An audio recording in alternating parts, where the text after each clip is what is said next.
It went by so quickly, the final day of the regular season, a PCL playoff preview, as the Greenbrier Knights come to historic Hicks Field to face off against the Edenton Steamers. Hello everyone, I'm Jacob Smedley. Steamers and the Knights facing off in the final regular season matchup here tonight.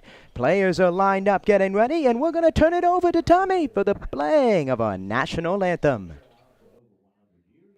To catch up on all your local news, including steamer scores and highlights, read the latest issue of the Daily Advance, so visit them at dailyadvance.com. At this time, we ask if you would please stand. Gentlemen, kindly remove your hats for the singing of our national anthem, tonight being performed by Brandy Goodwin. Oh, say, can you see by the dawn's early light what so proudly we hailed at the twilight's last gleaming, whose broad stripes and bright stars through the perilous fight o'er the ramparts we watched were so gallantly streaming, and the rocket's red glare, the bombs bursting in air, gave proof through the night that our flag was still there. Oh, say does that star-spangled banner yet wave o'er the land of the free and the home of the brave? Steamers Knights coming up on the Edenton Steamers YouTube page. Well, fans, summer is here. You know what that means. Graduation, parties, and cookout season. The Steamers Party Tent is the perfect place to host your next get-together. Schedule a picnic before the game for your next birthday bash, family gathering, or business rendezvous. It's the classic choice for family summer fun.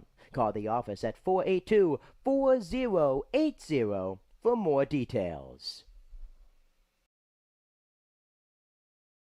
Who's ready to rock? The second annual Clam Jam is coming up on Saturday, September 9th. We welcome 3 awesome bands to jam out at historic Hicks Field. Starting at 5 p.m. that afternoon, Old Fish Hatchery Records will take the stage, followed by the Eric Dunlow Band at 7 p.m. and the headlining Daniel Jordan Band at 9 p.m. Advance tickets will be available at EdentonSteamers.com for $15 or can be purchased at the gate that night for $20. Bring your lawn chair and take the field for the rocking event. Numerous food and beverage options will be available all night. We hope to see you there. Welcome back to historic Hicks Field. Right-hander Cole Taylor finishing up his warm-up tosses for the Clams. Let's see who these Greenbrier Knights are lining up tonight. Leading off, the right fielder number 5, Brody Miller. Batting second, the center fielder number 18, Scott McDonough, a player to watch for the Knights tonight. Batting third, the catcher number 13, Jake Tone. Batting fourth, the first baseman number 24, Kenny Shadle. Batting fifth, the shortstop number 17, Zach Will. Batting sixth, the extra hitter number 2, Luke O. Batting seventh, the third baseman number 6, Colt Cundiff. Batting eighth, the left fielder number 4, Nick Cleghorn. Batting ninth, the second baseman number 26, Joshua Holland. And batting 10th, the designated hitter number 12, John Harley. Miller, McDonough, Tone, Shadle, Will O, Cundiff, Cleghorn, Holland, and Harley, all behind number 27, Wes Overton. And on the mound for the Steamers tonight is right-hander number 19, Cole Taylor, in his 6th game of the season. 5 games pitched, 4 starts, a 16.2 innings pitched, and a 6.48 ERA, 14 hits allowed, 12 earned runs, 17 walks. His last start against Catawba Valley, an excellent start in the Steamers' 13-3 victory a few Thursdays ago, his longest outing of the season. And he starts off tonight's ball game in the final game of the regular season between these two ball clubs. It has been confirmed these two teams will start the PCL playoffs against one another next week, and the first pitch, and we're underway tonight, is outside to Brody Miller. 1 ball and no strikes. The Steamers going to be the number 1 seed in the PCL playoffs as the 1-0 pitch to Miller is swung on, tapped slowly up the third base line. Garza gloves it, throws to first, and it is in time.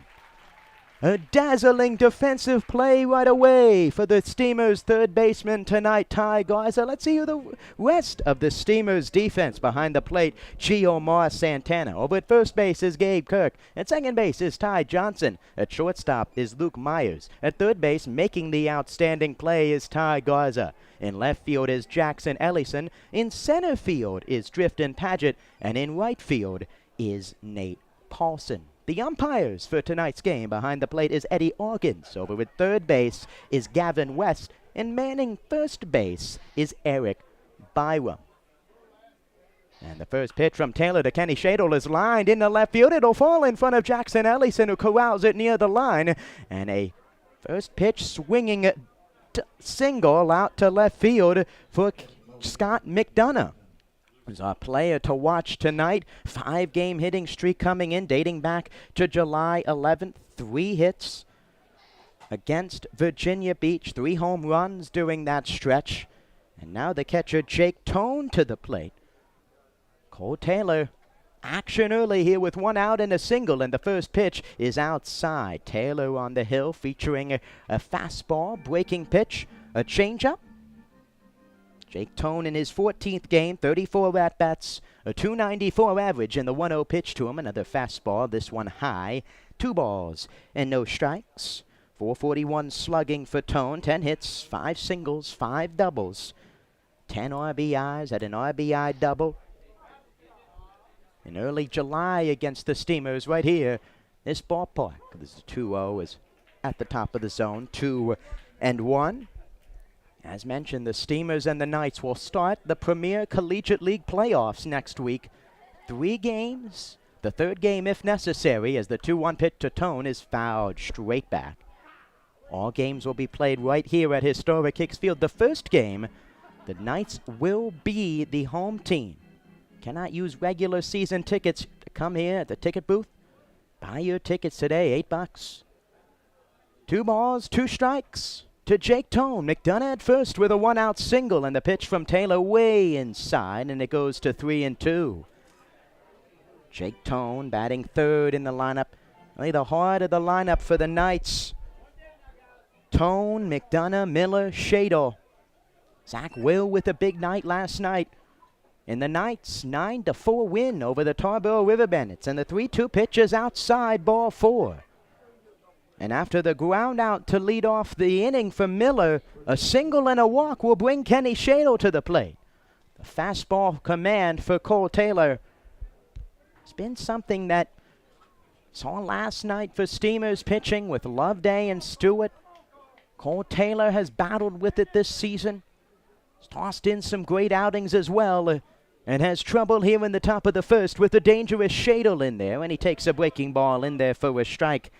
Kenny Shadle, a bit of a slump lately, has a 3-game hitting streak. His 14th game, .244 average, 45 at-bats, 11 hits, 9 singles, a double, and a home run.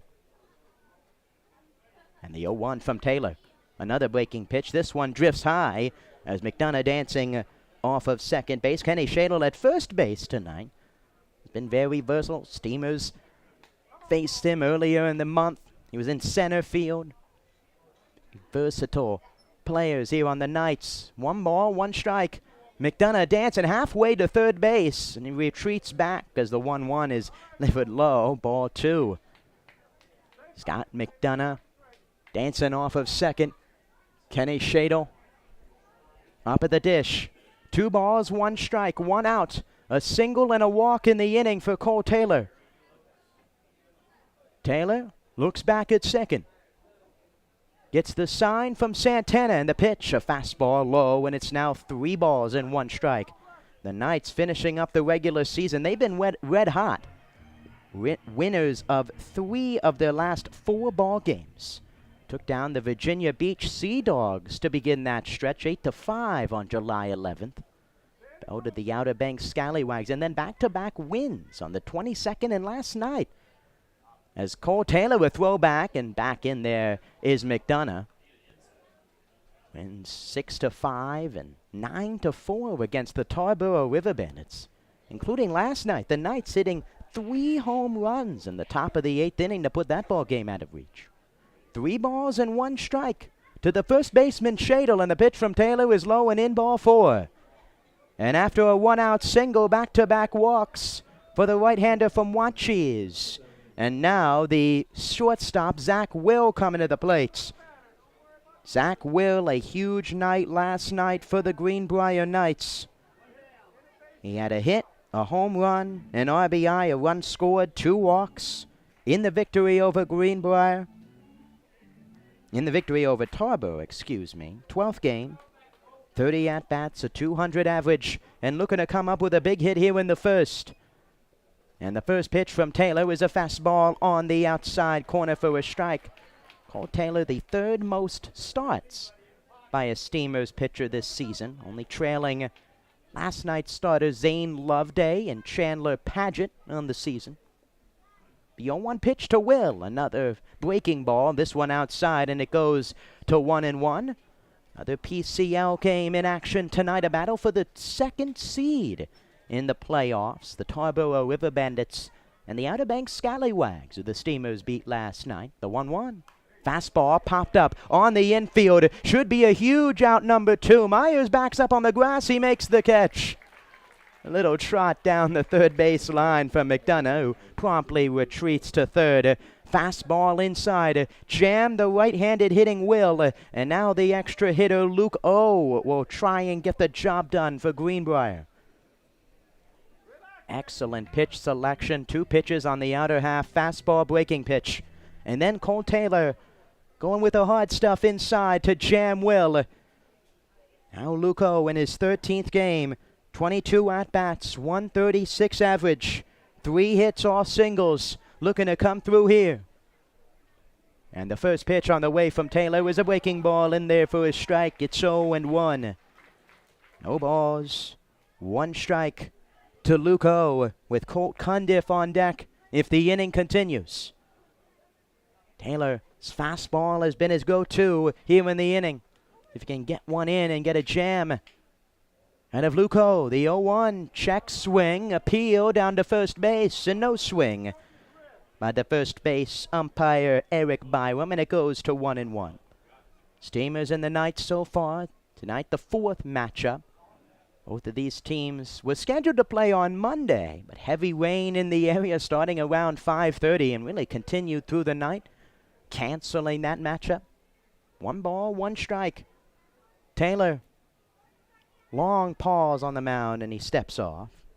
Knights won the first game between these 2 teams on June 6th, handed the Steamers their first loss of the season, 9-5. All games have been played right here at historic Hicks Field, and then back-to-back games right after the All-Star break. A 5-3 Steamers win, then a 7-0 shutout for the Steamers over the Knights. The 1-1 pitch to O is swung on, fouled off. It's 1-2. Ethan Levy in that ball game. Ben Bausis, Tyrus Baumgartner, and Ruben Costin combining to only allow 3 total base runners for the Knights in the early July matchup. Tonight, 3 early base runners for the Knights in the first inning. 2 outs, 1 ball, 2 strikes. Taylor looking to get out of the jam. And the 1-2 pitch to O is a breaking ball high and in. It's 2-2. Most of that damage last night for the Knights came early and often. They scored 3 runs to take an early lead, back and forth with the dangerous Tarboro River Bandits, and then erupting for 5 runs in the 8th inning to push away. The 2-2 pitch to O, another fastball high, and now the count is full. Another fastball that missed for Cole Taylor, and the bases are loaded. A single by McDonough, back-to-back walks to Tone and Shadle, and then a pop out to Will, and now 3 balls and 2 strikes. And the payoff pitch from Taylor, a fastball inside, ball 4, and he walked in a run. 3 walks in the inning for Cole Taylor, forces in a run, and the Greenbrier Knights take an early 1-0 lead in the first. A single by McDonough, 2 walks to Tone and Shadle, a pop-out, and another walk to Luco, and now the third baseman, Colt Cundiff, to the plate. 12th game, 24 at-bats, a 2.08 average. And the first pitch from Taylor, a big cut and a miss, and a fastball low. And it's 0-1 to Colt Cundiff. Cundiff, 5 hits, all singles, 3 RBIs to this point in the season. Walks as well. The 0-1 pitch for Taylor, another fastball line, diving attempt by Garza, goes in and out of his glove. Corrals it, throw to first, it's wide and gets by Kirk. 1 run is in, coming around to score is Shadle. Stopping over with third base will be up to second base goes Colt Cundiff. And a wild play nets 2 more runs for the Knights. A line drive hit for Cundiff, in and out of the glove of Garza through a wild throw to first. And it's now a 3-0 ball game with 2 more runners in scoring position. All of this coming with 2 outs. Excellent job. Cundiff putting the ball in play. An excellent attempt from Garza. Really at that point, just got to hold on to the baseball. Threw it wide, 2 around to score, and now Nick Cleghorn in. And the first pitch to Cleghorn is a fastball on the outside corner for a strike. 3-0 early lead for the Knights. They've led in 2 out of the 3 previous matchups so far this season. The first 9-5 win, and in the Steamers' 5-3 victory. The 0-1 pitch to Cleghorn is a breaking ball in there for a strike, and it's 0-2 to the left fielder tonight for Greenbrier. In his 14th game, 24 at-bats, .042 average, with 1 hit in 24 at-bats. Looking for another one here with 2 on and 2 outs. 3 already across. And the 0-2, breaking ball way outside. 1 ball, 2 strikes. Similar story last night for the Steamers. Fell behind 6-2. Came back to win 14-6. But the walks from the starter Zane Loveday. Fellow reliever Will Stewart put the Steamers in a hole. The 1-2 pitch from Taylor is on the outside corner, called strike 3. Retires Cleghorn, but 3 runs come across on just 2 hits for the Knights and 3 free passes. We go to the bottom half of the first inning. The Knights out to an early 3-0 lead as the Steamers coming up.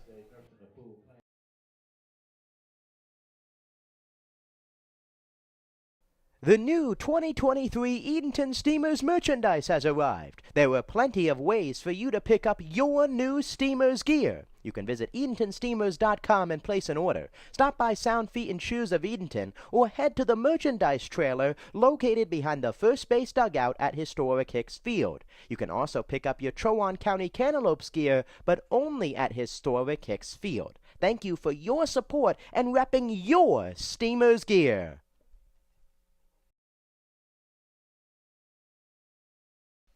Is your kid a fan of the Clam? Why not sign them up for the Steamers Kids Club, presented by Weatherly Insurance? Membership is free for all kids ages 12 and under. They receive 4 free tickets, a club t-shirt, a discount to baseball camp, an invitation to an exclusive meet and greet event with the players, and much more. You can visit EdentonSteamers.com and download a registration form today.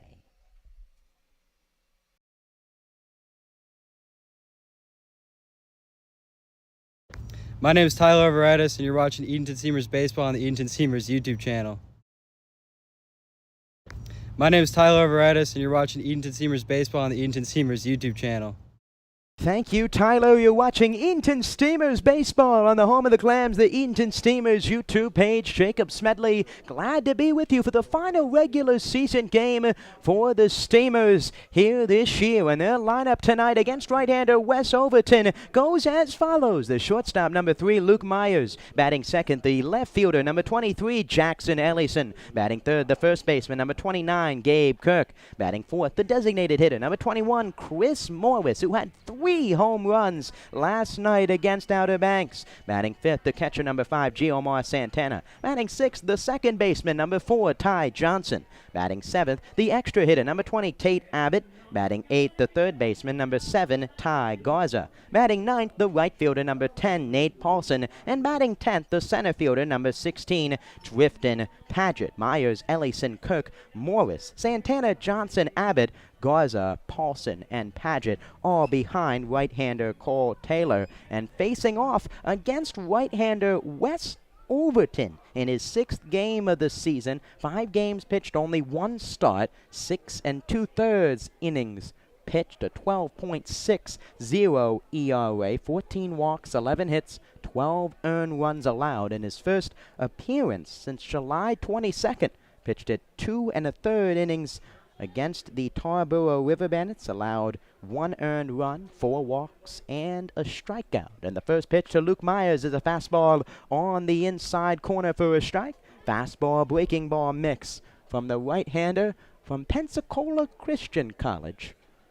On the mound with an early 3-0 lead, and the 0-1 pitch to Myers is swung on, fouled off. It's 0-2. Luke Myers, 39th game of the season, 30 hits, 246 average, 2 doubles, 19 RBIs. And was given the 2023 Gizeki MVP award last night as the 0-2 pitch drifts high, one of 4 award winners. Along with the Paget brothers, Chandler taking home the Evans Pitcher of the Year award, the Goodman Glove award going to Drifton Paget. As the 1-2 to Myers is low, it's 2-2, gets through the wickets of Tone. And Giomar Santana, tonight's catcher, the Ebersol Heart and Soul Award. Giomar Santana, the 3rd straight catcher to win that award, following Chase Commode and Jeremiah Boyd, as the 2-2 pitch to Myers is fouled off. Means 2-2, and Myers doing what Luke Myers does best, working the count for the starter. 2 balls, 2 strikes. Overton gets the sign and the pitch. A fastball high. It's 3-2.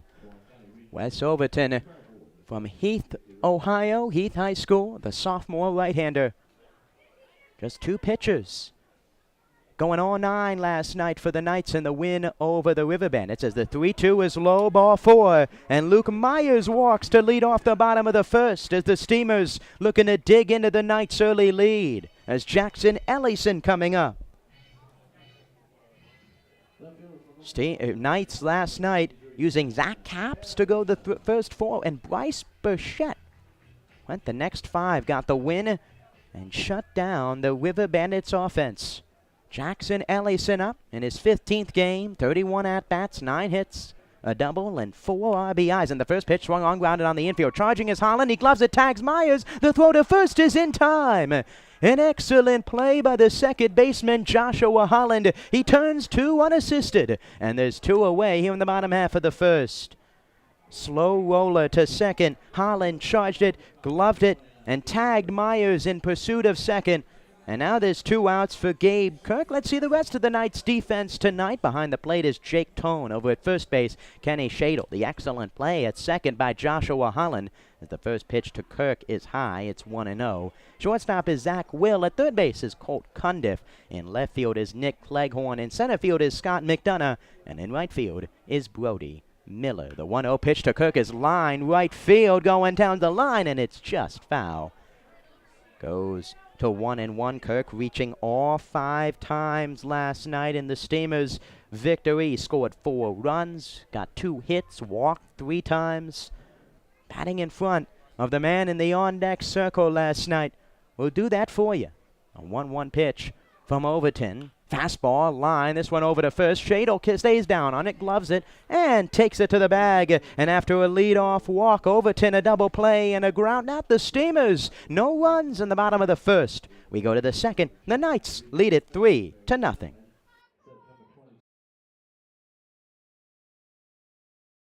Well, fans, summer is here. You know what that means. Graduation, parties, and cookout season. The Steamers Party Tent is the perfect place to host your next get-together. Schedule a picnic before the game for your next birthday bash, family gathering, or business rendezvous. It's the classic choice for family summer fun. Call the office at 482-4080 for more details.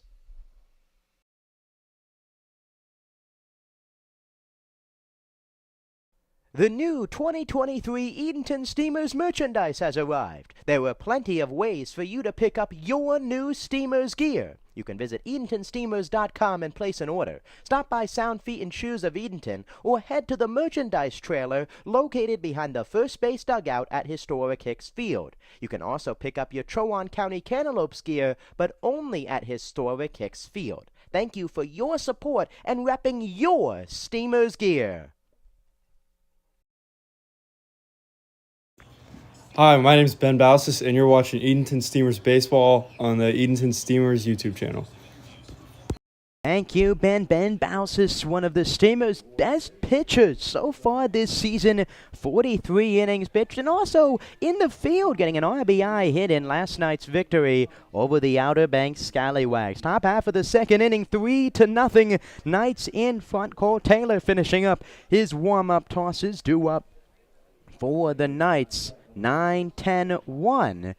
Joshua Holland, John Hawley, and Brody Miller. 3 runs across in the top of the first. No runs for the Steamers. And Cole Taylor back out on the mound, looking to neutralize the Knights offense. And the first pitch way inside. Almost hit Holland. Saw a handful of those last night from Steamers pitching. Will Stewart a handful of fastballs way inside to the right-handed batters. It's now 1-0 to Joshua Holland, who made the impressive double play in the bottom half of the first. And the 1-0 pitch, this one way inside again, ducking underneath of it. Fastball way into the righty. Joshua Holland has really taken over an everyday infield spot for the Greenbrier Knights. Had Jordan Hill in there for a few games. Dylan Bowen, who had a home run last night. But infielder Joshua Holland, a 26, the utility infielder, plays all over the field. Been an impact player for the Knights. And another pitch inside. It's now 3 balls and no strikes. 3 straight fastballs inside to the Knights' second baseman in his 11th game. 24 at-bats, 125 average, with 3 hits and a double. And the 3-0 is low, ball 4. And a leadoff walk to start the second inning. And the issues for the Steamers pitching that plagued the staff last night continue into tonight. 4 walks now for Cole Taylor. And now the designated hitter John Hawley stepping in. A right-handed pitcher by trade. He's pitched in a handful of games so far this season, making his first start at the plate, and a big swing and a foul off at the plate. Designated hitter from Bryan and Stratton College, Virginia Beach, Virginia native. Pitched in the second game between these two teams, July 10th, as the 0-1 pitch, big cut and a miss. Another breaking pitch for Taylor, and he's got a head in the count to John Hawley. No balls, 2 strikes, no outs. Top half of the second inning, 3-0. Knights already in front, looking for more when Taylor a throw over. Diving back is Holland at first. These two teams set to match up in the playoffs. Now it will be set up 3 games, 3-game series, Monday, Tuesday, and Wednesday. As the 0-2 is outside, 1-2.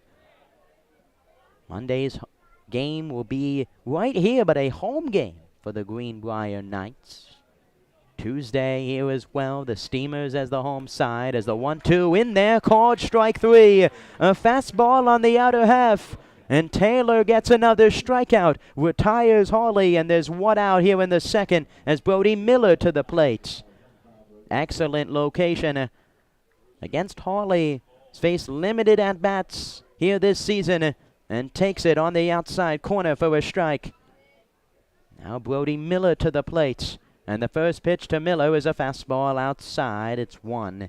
Miller 0 for 1.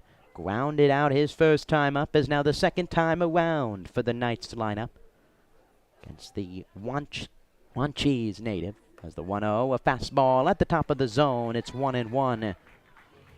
Cole Taylor talking with head coach Justin Hill before the game, set to go the first 2 innings. And the Steamers, the bullpen. Some position players going to pitch and see some action tonight as the 1-1 is low. As both teams, as mentioned, set to face off regardless of who wins or loses in tonight's ball game in the final game of the regular season. Knights crowned as the representative of the TSL to participate in the PCL playoffs as the 2-1, a big cut and a miss by Miller. It's 2-2.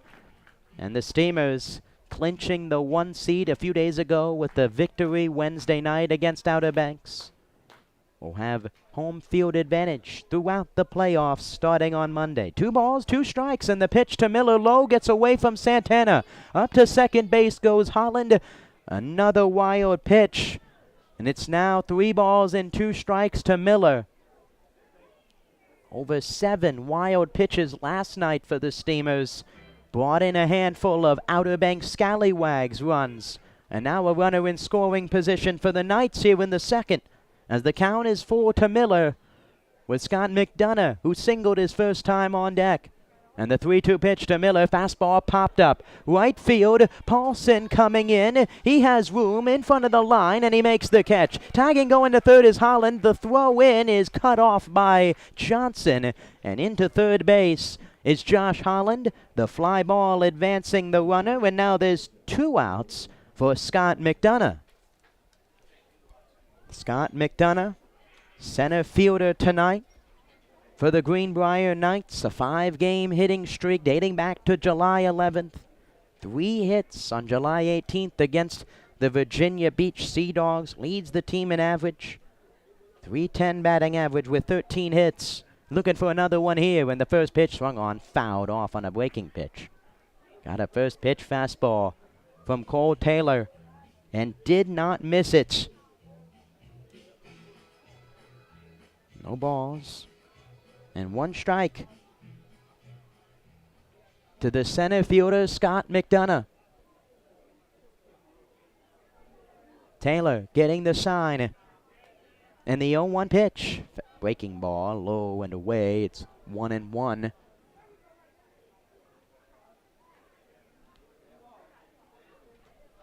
1 ball, 1 strike.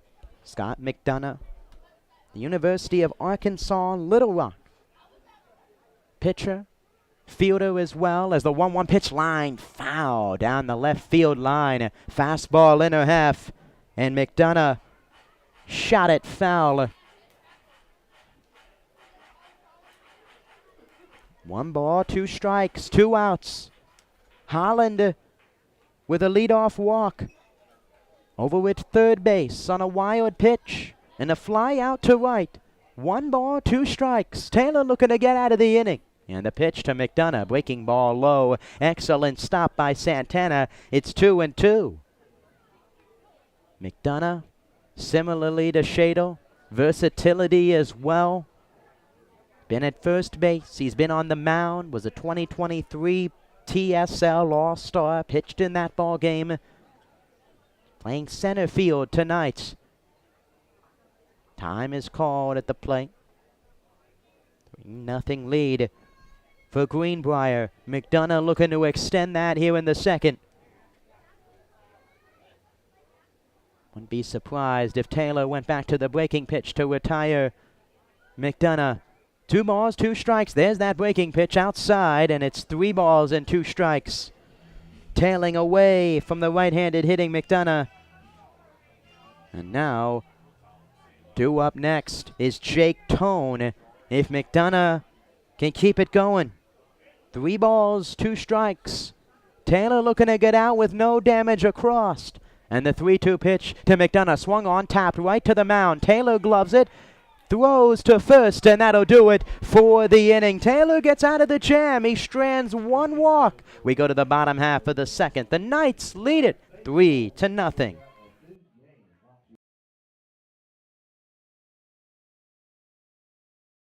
The new 2023 Edenton Steamers merchandise has arrived. There are plenty of ways for you to pick up your new Steamers gear. You can visit EdentonSteamers.com and place an order. Stop by Sound Feet and Shoes of Edenton or head to the merchandise trailer located behind the first base dugout at historic Hicks Field. You can also pick up your Trowan County Cantaloupes gear, but only at historic Hicks Field. Thank you for your support and repping your Steamers gear.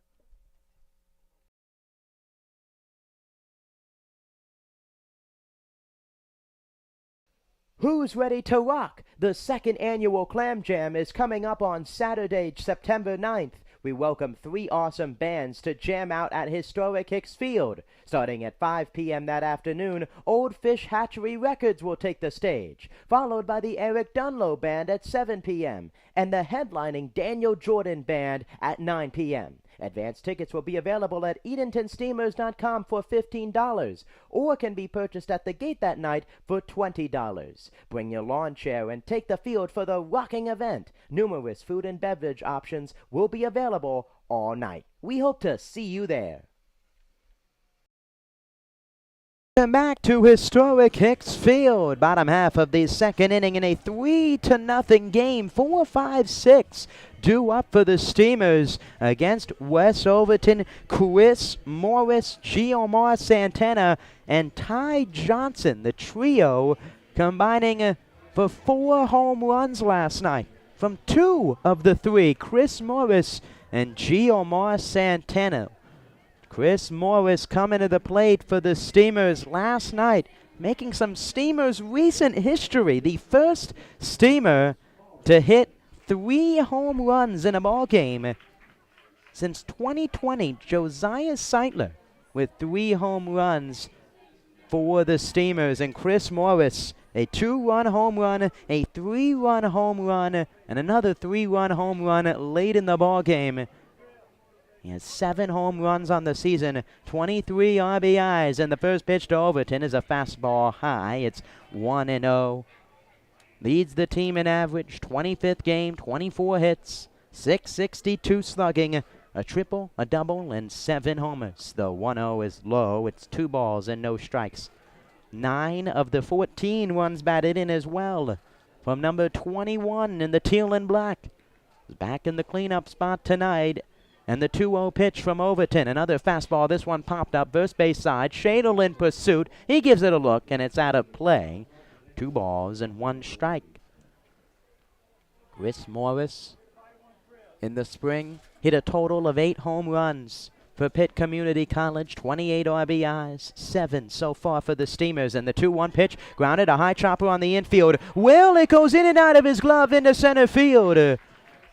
Base hit for Chris Morris on a high chopper. Even if Will fielded it, would have been a tough play over at first. And Chris Morris continues his hot play at the plate.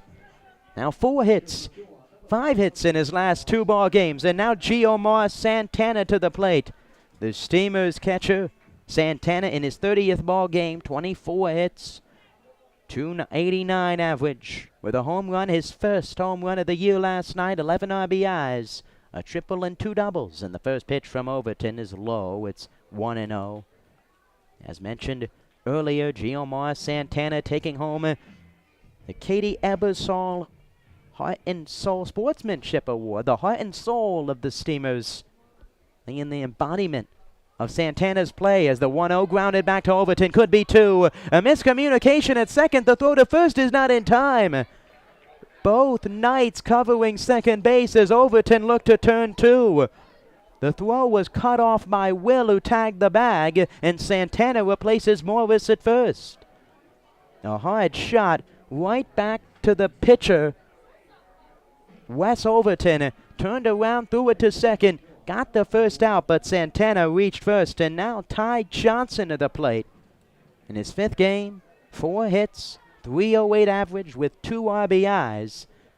Got a hit in last night's ball game. And the first pitch swung on, fouled straight back. It's 0-1. One of 4 steamers from Chowan University. Along with the man at first, Giomar Santana, Ben Bausis. Cody Ives, who began the season with the team as well, from Chowan. Ty Johnson playing shortstop and second base for the Hawks throughout the spring season. Been at second base in all 3, now 4 games for the Clams. A throw over. Santana is back. No balls and 1 strike. Infield straight away with Cundiff playing the bag. Overton delivers the 0-1 low. Good stop by Tone behind the plate. Wes Overton mentioned 6th appearance of the season. At least 1 earned run in his last 4 appearances. Similarly to Cole Taylor. Similar tale. As the 1-1 grounded softly to short. Will charges, gloves it across his body. Throw to first is not in time.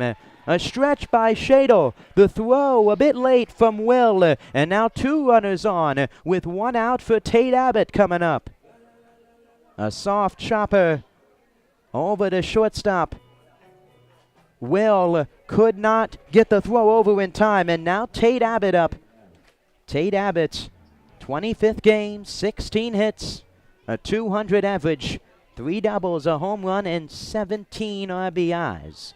No hits in last night's ball game. There's a pair of 2 RBI hits in his last few games as he taps the first pitch foul. It's 0-1. No balls and 1 strike to the Steamers' second-year man from Camden, South Carolina. Last season for the Steamers, Abbott 33 games played, 3rd most on the ball club. 266 average with 4 homers and 17 RBIs. There's an opportunity to surpass last year's total here as the 0-1 is fouled off. 17 RBIs coming into tonight's ball game, the final game of the regular season. Tate Abbott set to play for St. Andrews College in the spring. Played his last 2 seasons. Last season with Catawba Valley Community College. For once Darlington Community College, his first season. No balls and 2 strikes. Overton the sign and the pitch. Fastball low. It's 1-2.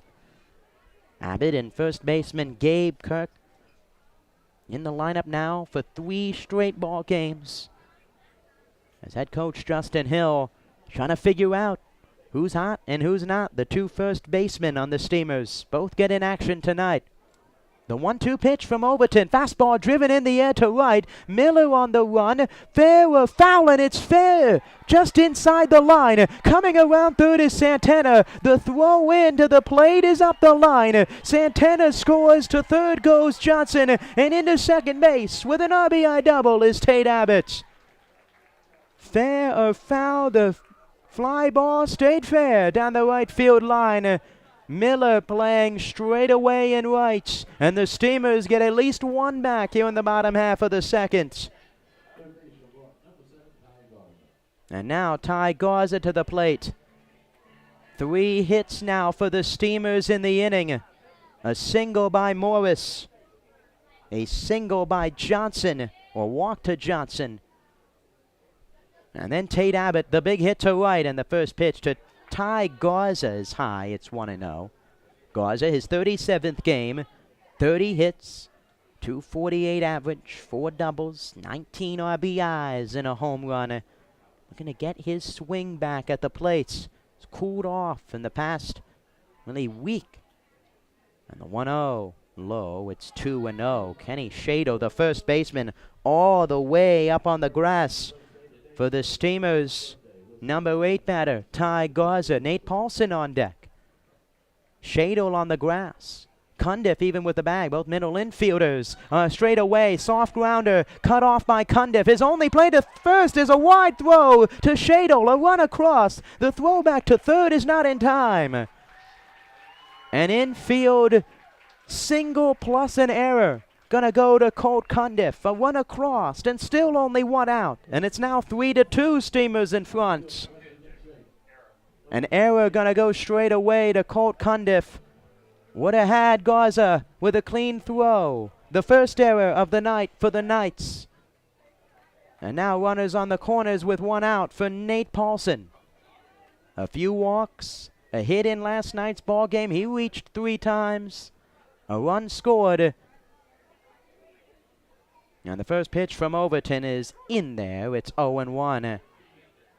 No balls, 1 strike on the error by the third baseman, Colt Cundiff. 3-2 ball game now. 2 hits for the Knights, now 3 for the Steamers, and each team with an error. The 0-1 pitch, fly ball to left. Cleghorn drifting over. He's underneath it, makes the catch. Abbott tagging from third. The throw home by Cleghorn, cut off. Cundiff throw to second is not in time. Abbott comes across on the sacrifice fly. Into second goes Garza, and the ball game is all evened up at 3, a crooked number for the Clams. It's now 3-3 here in the second. And now another runner in scoring position. Complimentary baseball here for the Steamers. Taking advantage of the Knights' miscues. And another one across, and now Drift and Paget to the plate. 34th game, 20 hits, 2 doubles, a home run, 9 RBIs. And looking for another hit with runners in scoring position here. And the first pitch is high. It's 1 ball and no strikes. Drift and Paget, the Rocky Mount, North Carolina native. With a runner in scoring position. Garza out at second. Reached on the throwing error by Cundiff. And the 1-0 pitch is a fastball on the outside corner for a strike. Not a lot of pitches in the inning for Overton. Steamers attacking early in the counts. And the Knights defense giving away runners. Excellent piece of hitting by Abbott. Pulling to the deep side as the 1-1 fouled off. 1 ball and 2 strikes to Paget. There's a hole on the right side of the infield. The second baseman, Holland, roaming around second for a potential pickoff. Paget can shoot it the other way and get a run across. 1 ball, 2 strikes. 2 outs, 3 runs across. And the pitch from Overton. Fastball fouled off. Remains 1 ball and 2 strikes. Update across the way from Tarboro. 0-0 ball game between the River Bandits and the Scallywags in the top half of the 3rd inning. And the winner of that game will have the 2nd seed as those 2 teams start a playoff matchup. The 1-2 pitch gloved over it short by Will. The throw to first is not in time. Paget legs out an infield single. Another throw late to first from Will. Some disagreement coming here from the Knights side. Handful of them standing around the infield, wondering the call from Eric Byram on a bang-bang play at first. The 4th hit of the game for the Steamers. All 4 have come in the inning. And now Luke Myers coming to the plate with 2 on and 2 outs. Myers 0 for 1, grounded out his first time and takes the first pitch at high above the zone. It's 1-0. 4 hits for the Steamers. His offense is picking up right where it left off. 12 unanswered runs against Outer Banks last night as the 1-0 check swing went around. Called by home plate umpire Eddie Oggins. It's 1-1 to the second baseman, shortstop, here in the latter half of the season, Luke Myers. Got a chance to talk with him in this week's Catching Up with the Clams episode as the 1-1 popped up on the infield. Coming in, Cundiff calling everyone off, and he doesn't make the catch. In and out of the glove by Cundiff, and everybody is safe. Shadle spiking his glove over at first base as another error going to his third baseman, and the bases are loaded with 2 outs for Jackson Ellison. Cundiff, such a quick call over at third base. Will and Holland gave way, and Cundiff could not corral it. His second error of the inning, and the Steamers have a chance to take the lead as Jackson Ellison to the plate. Jackson Ellison. And the first pitch to Ellison is low and in. It's 1-0. Jackson Ellison, 0 for 1. Grounded out in his first at-bats. And now in his second at-bats, looking to put the Steamers in front. The 1-0 pitch swung on, grounded on the infield. Will corrals it. His play goes to third, and it's in time to get the force. Ellison grounds out with the bases loaded, but 3 runs come across.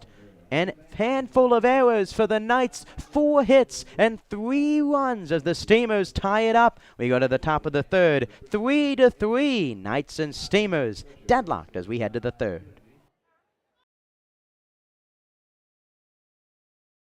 Well, fans, summer is here. You know what that means. Graduation, parties, and cookout season. The Steamers Party Tent is the perfect place to host your next get-together. Schedule a picnic before the game for your next birthday bash, family gathering, or business rendezvous.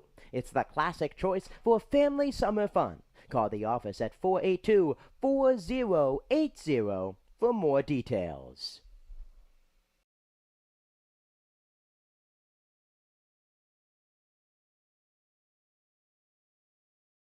The new 2023 Edenton Steamers merchandise has arrived. There are plenty of ways for you to pick up your new Steamers gear. You can visit EdentonSteamers.com and place an order. Stop by Sound Feet and Shoes of Edenton or head to the merchandise trailer located behind the first base dugout at historic Hicks Field. You can also pick up your Chowan County Cantaloupes gear, but only at historic Hicks Field. Thank you for your support and repping your Steamers gear.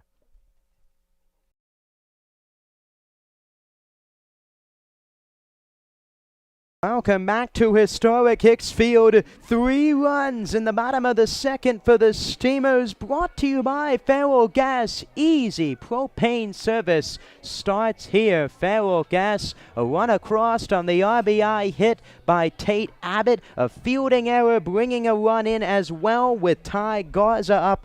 And another run across on an RBI single. And now a new pitcher on the mound. The RBI delivering hit from Tate Abbott. He's now on the mound here in the top half of the third inning. Going up against Tone, Shadle, and Will. We're leaving Cole Taylor, who goes 2 innings, 2 hits, 2 earned runs, 3 runs total. And the first pitch from Abbott is swung on and grounded up the middle of base hit. Jake Tone taking the first pitch from the Steamers' first baseman by trade up the middle for the third hit of the game, and now Kenny Shadle up with nobody out. Tate Abbott in for Taylor. Again, 4 walks as well, 2 strikeouts. And Tate Abbott starting the string of position players. Going to take the mound tonight for the Steamers. Swung on, softly grounded to third. Garza gloves it, throws to first in time to get Shadle. 2 pitches, an early action for Abbott on the mound, a single, and now a fielder's choice, or a ground out, advancing Tone up to second. Early action here for Abbott on the mound, and now stepping in is Zach Will. Fastball, both of them fastballs. Saw 1 breaking pitch in the warm-up pitch. And the first pitch to Will is a fastball, big cut and a miss. Tate Abbott. See which guy tonight might have to change his name to a 2-way player tonight for the Steamers. Abbott, usually a first baseman. He's also played third as well. And in there tonight is the 0-1 breaking ball, low and in. It's 1 ball and 1 strike. Tate Abbott, Luke Myers scheduled to pitch a little bit. Ty Johnson, the second baseman. Get all of the infield in as well. 1 ball and 1 strike, and the pitch to Will is swung on, fouled off. Another breaking pitch. Slider, slurve. And from Abbott, it's now 1 ball and 2 strikes to the shortstop Will. From Fairleigh Dickinson University, a Virginia Beach native, to Princess Anne High School. And the 1-2 pitch, fastball swing and a miss. He struck him out. The gas on the outside half from Abbott. And now there's 2 outs here in the third with Tone out at second. And now Luke O to the plate. Tate Abbott, the fastball, ramping it up to retire Will.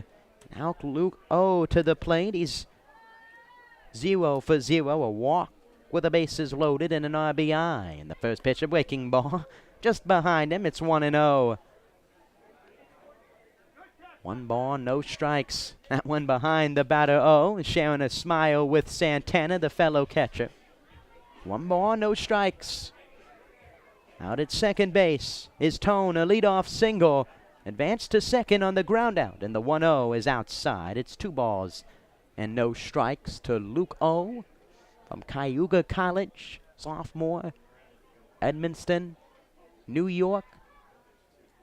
Catcher, outfielder, and extra hitter tonight. And the 2-0 pitch popped up on the infield. Kirk behind the bag. He's underneath of it, and he makes the catch. Tate Abbott, the first out of the pen for the Steamers, allows a leadoff base runner, but allows no runs here in the third. We go to the bottom half of the third. Steamers looking to go in front. It's 3-3. The new 2023 Edenton Steamers merchandise has arrived. There are plenty of ways for you to pick up your new Steamers gear. You can visit EdentonSteamers.com and place an order. Stop by Sound Feet and Shoes of Edenton or head to the merchandise trailer located behind the first base dugout at historic Hicks Field. You can also pick up your Trowan County Cantaloupes gear, but only at historic Hicks Field. Thank you for your support and repping your Steamers gear. Well, fans, summer is here. You know what that means. Graduation, parties, and cookout season. The Steamers Party Tent is the perfect place to host your next get-together. Schedule a picnic before the game for your next birthday bash, family gathering, or business rendezvous. It's the classic choice for family summer fun. Call the office at 482-4080 for more details.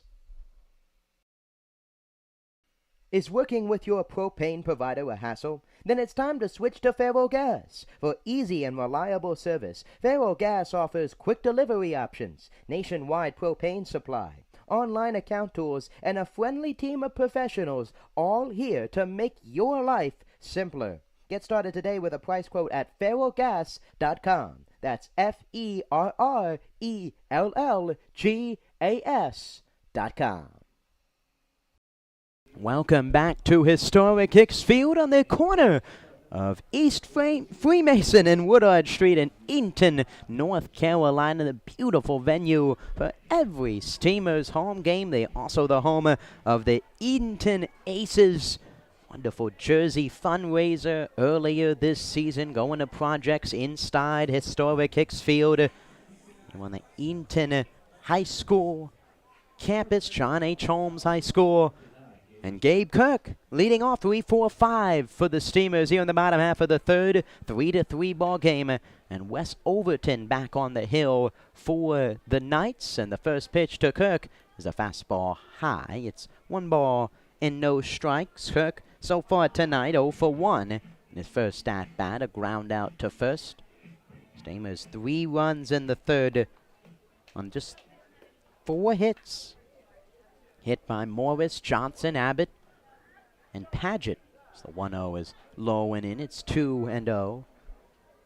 Gabe Kirk really starts with his discipline at the plate. Really been his success in the last handful of games. Really started Outer Banks this past week. Nick going. Double. Walks as well as the 2-0 pitch driven in the air to right. Miller on the run. He's not going to get it. It's over his head and off the base of the wall. Kirk goes into first with a leadoff hit, the 5th hit of the game for the Steamers. He continues his hit streak late in the season. And now Chris Morris coming up. The short swing from the lefty first baseman gets an early hit. And now Chris Morris hit his first time.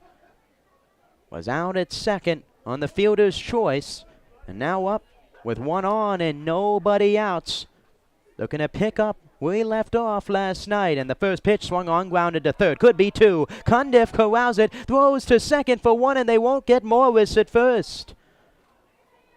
Colt Cundiff tonight just not looking comfortable over at third base. A ground ball by Morris could have been two, but Cundiff pump faking, couldn't get it out of his glove, retires Kirk at second.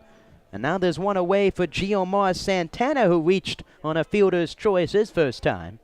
Came around to score on the hit by Tate Abbott.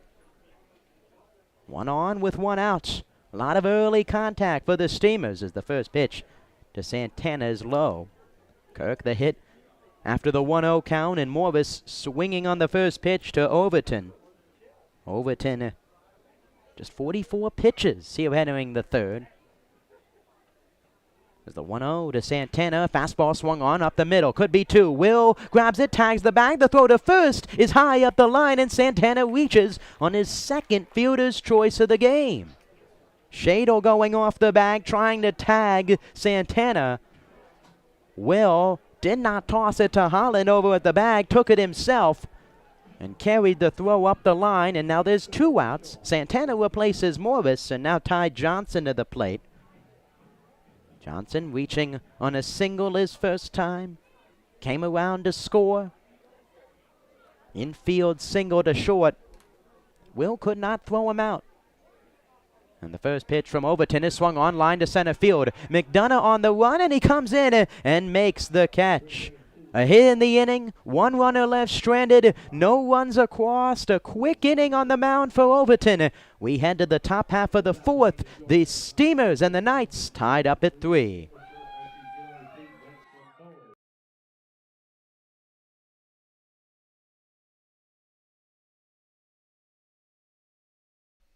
Is your kid a fan of the Clam? Why not sign them up for the Steamers Kids Club, presented by Weatherly Insurance? Membership is free for all kids ages 12 and under. They receive 4 free tickets, a club t-shirt, a discount to baseball camp, an invitation to an exclusive meet and greet event with the players, and much more.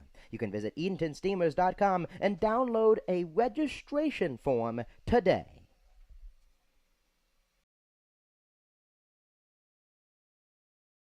Who's ready to rock? The second annual Clam Jam is coming up on Saturday, September 9th. We welcome 3 awesome bands to jam out at historic Hicks Field. Starting at 5 p.m. that afternoon, Old Fish Hatchery Records will take the stage, followed by the Eric Dunlow Band at 7 p.m. and the headlining Daniel Jordan Band at 9 p.m. Advance tickets will be available at EdentonSteamers.com for $15 or can be purchased at the gate that night for $20. Bring your lawn chair and take the field for the rocking event. Numerous food and beverage options will be available all night. We hope to see you there.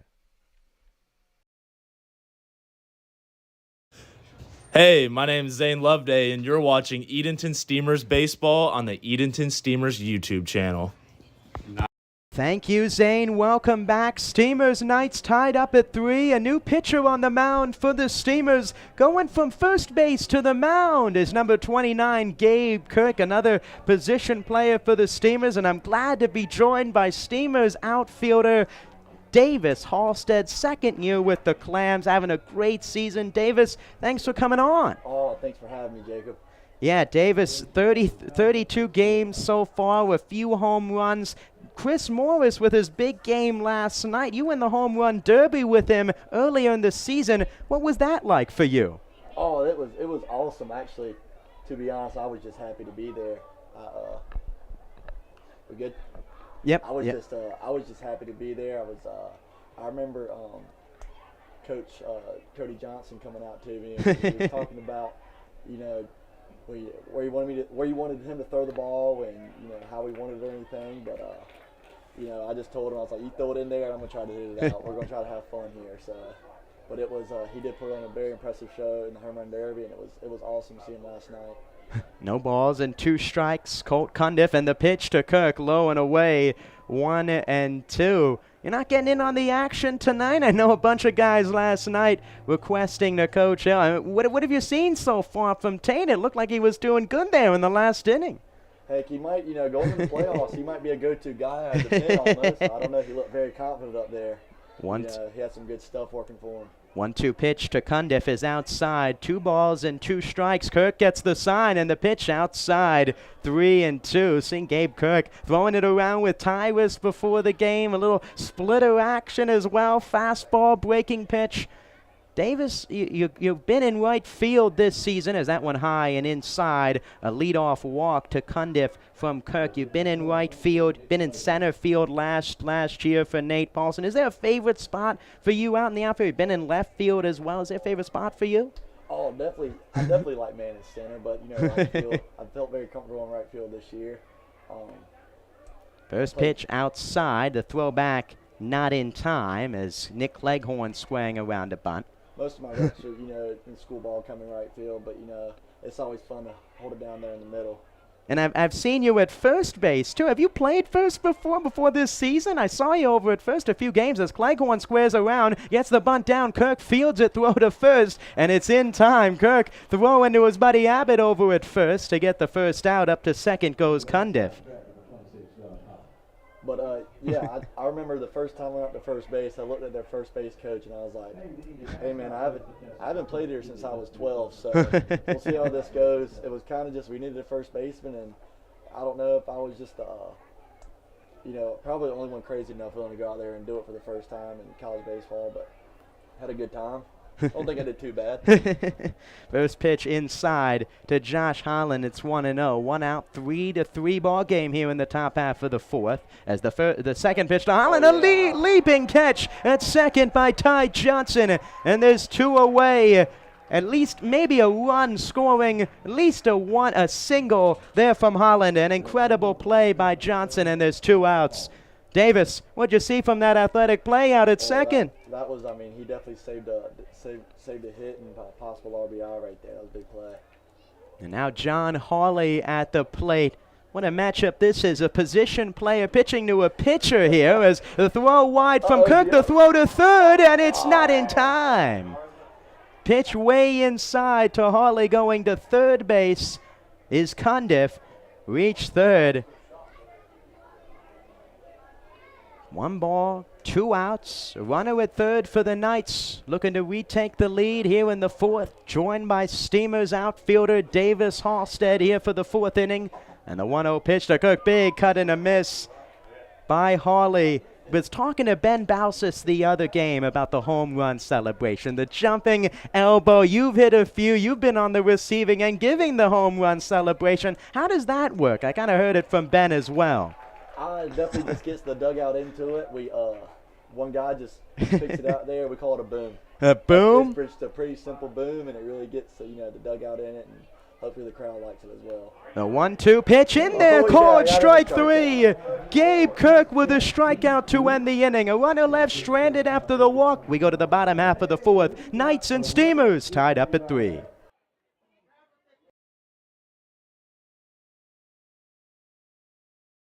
The new 2023 Edenton Steamers merchandise has arrived. There are plenty of ways for you to pick up your new Steamers gear. You can visit EdentonSteamers.com and place an order. Stop by Sound Feet and Shoes of Edenton or head to the merchandise trailer located behind the first base dugout at historic Hicks Field. You can also pick up your Chowan County Cantaloupes gear, but only at historic Hicks Field. Thank you for your support and repping your Steamers gear.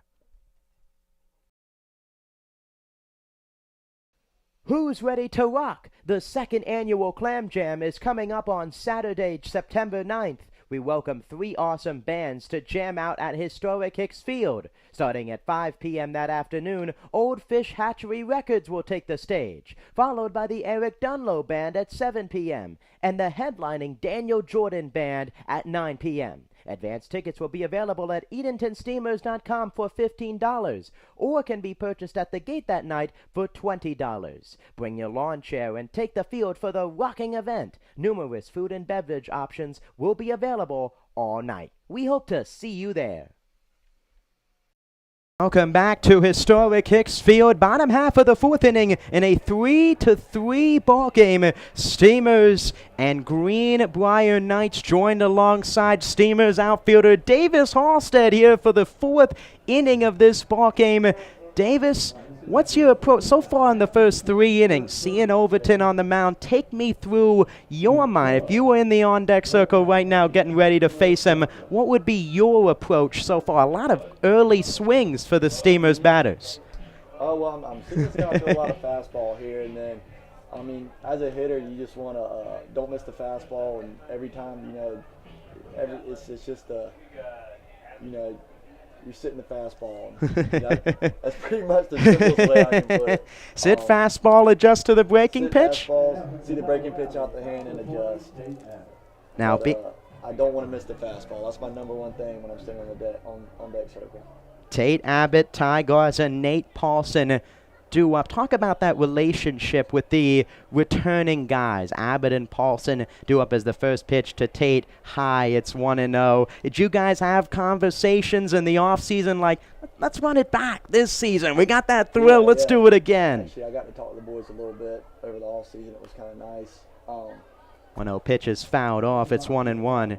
And it's kind of nice to have them around this year too. It's cool just to have familiar faces to be right back here in Edenton. And I guess not really to run it, however, but to get all the other boys acclimated to Edenton, I think it was really good for them, especially at the start of the summer, for the newcomer guys coming in. Having that already kind of built-in chemistry, if you will. 2 balls and 1 strike to Abbott, an RBI double off the wall his last time. And the 2-1 pitch, low. It's 3 balls and 1 strike. 3 balls, 1 strike to Tate Abbott, leading off the bottom half of the 4th inning in a 3-3 game. Thinking fastball here in the 3-1. There is a fastball, line to right, and a base hit. Tate Abbott with a leadoff base runner here in the bottom of the 4th for the Steamers. 1 on, with nobody out as Ty Garza to the plate. As coming out is Abbott for Ben Bausis. 2 hits for Tate Abbott and an RBI. As he exits the game, a little nod to Ty Garza. Ben Bausis. And now Ty Garza up. 1 on, nobody out. And the first pitch swung on, driven in the air, right center field. And that's going to fall, a base hit. 2 straight hits for the Steamers here in the bottom of the 4th inning. Davis, Amy through those plate appearances. 3-1. Abbott gets ahead in the count, finds a fastball inside. And then an excellent plate appearance there. Garza taking the first pitch into right center field. Yeah, it was always nice being aggressive. I've always, first pitch is probably one of the best pitches you're going to get. So I like to see him be aggressive early. Now coming up, Nate Paulson. 2022 Giesecke MVP award winner, and he lines the first pitch, fair ball down the left field line. Coming around third is Bausis, getting the wave on from Hill. Stopping at third is Garza. Bausis in to score, and Nate the great Paulson into second base. Naderbug with an RBI double, and the Steamers take the lead. Davis, the offense heating up. You're the good luck charm. That's what I'm going to say. Ben was the good luck charm. Talking about the hits, 3 straight hits to begin the inning. It's now a 4-3 ball game, nobody out. That was just another aggressive AB right there. First pitch, coming up fastball. I see a guy on the mound like this. He's getting into kind of middle innings right here. We kind of thought that this guy wouldn't last very far, so I could see he's getting tired. He's going to be relying on his fastball a lot, so. Just try to see his fastball very early. And those are 2 very good aggressive at-bats right there. Going back to Nate Paulson, didn't really get to talk about him too much with that at-bat, but take me through, you talk about that returning relationship, but what's that relationship out in the outfield? Do you guys have like group meet? I know, of course, game in, game out, you're playing games back-to-back, but you guys have conversations, what you're seeing out there with Nate, with Drifton, all the other outfielders? Is there like you have a group chat, or you have some specific lingo you use as well out there? We kind of talk. All the boys talk very well. We all field a lot. We spend a lot of time together. I guess your teammates, your summer ball teammates. You see these guys every single day. So we talk a lot out there. And a pitching change out on the mound. We'll be right back. A new pitcher for the Knights here in the bottom half of the fourth with the Steamers up 4-3.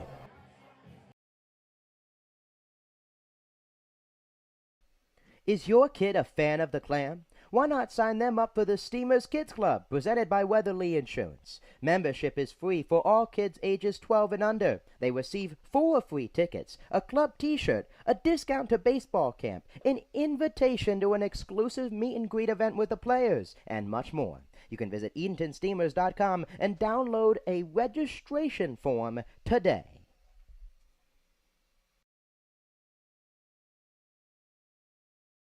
Is working with your propane provider a hassle? Then it's time to switch to Faro Gas. For easy and reliable service, Faro Gas offers quick delivery options, nationwide propane supply, online account tools, and a friendly team of professionals, all here to make your life simpler. Get started today with a price quote at FaroGas.com. That's FERRELLGAS.com. Welcome back to historic Hicks Field. Bottom of the fourth inning, a pitching change after 3 straight Steamers hits. Wes Overton gives way to right-hander Anthony Roscoe in his 7th ball game. 1 start, 17 and a third innings pitched, 1-1 with a 5.65 ERA, 14 earned runs allowed, and comes in for Wes Overton. Gives up 4 earned runs as of now. He's responsible for Garza over at third. Nate Paulson with an RBI double out at second base. I'm glad to be joined by Davis Halstead here for the 4th inning. Pitching change, and I also, I've been asking you about the mindset, but you're a hitter coming. You haven't seen the guy the whole game. What's your approach at the plate? Are you taking a pitch? You said earlier that first pitch, you might be swinging away. Yeah, I think it's, one thing with every pitcher is, like I said, to be very aggressive. You definitely got to get your looks on deck. So, especially if I'm, the first guy who's facing the new pitcher, I definitely want to make sure I see everything he's got while I'm on deck. And another thing I like to do, I like to establish the top half of the strike zone. Mm-hmm. I want to make sure I can get to a high fastball because that's the hardest pitch to get to, mm-hmm. or the quickest you got to be to get to that pitch. And then I just adjust from there. So, as long as I got the top of the zone, set, then I think I'm good to face anybody, honestly.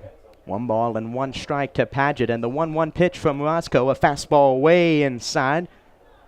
Little chin music there from Roscoe in the 1-1 to the Steamers center fielder tonight, Drifton Paget. See, you're talking about your approach at the plate. I see a lot of Jeff Bagwell. I was talking with Tyler, the Steamers general manager, as the 2-1 is fouled off Tyler Russell. Just watching you the other game, just looked a lot like Jeff Bagwell in the form, getting down, knees getting low, and really controlling that top of the zone. Is that something that you've kind of adjusted to over the summer? Yeah, I think early in the zone, I like kind of be more upright and really loaded my back heel and try to get a good, I call it an A swing. Get A swing off early, and then if I get 2 strikes and I'm behind in a count, I get really wide, like a Jeff Bagwell will. 3-2, a big cut and a miss by Paget. Roscoe comes in, gets a strikeout as both runners remain at second and third. But yeah, I think I get down and low like that, and it's kind of a trigger in my head, and kind of tells me I'm in attack mode. I really got to battle here, because you don't want to strike out. So. Speaking of battling, the Steamers shortstop Luke Myers takes the first pitch outside. Just another guy on the team. Just seems every at bat he's working at least 5-6 pitches so far this season. 1 ball, no strikes. And the pitch high. It's 2 balls and no strikes. The awards given out last year. Did you guys do anything special for the award winners, the Paget brothers? Any kind of congratulations, or it's just, they're taking that home? Yeah, I think they just, they get their award, they get a pat on the back, and it's time to go play another baseball game. 2 balls and 1 strike. The foul ball from Myers. 1 out. 3 straight hits to begin the inning for the Steamers. Hit by Abbott, pitch ran 4 by Bausis, Garza single, and then an RBI double from Nate Paulson. And the 2-1 is low. It's now 3 balls and 1 strike to the Steamers' leadoff hitter.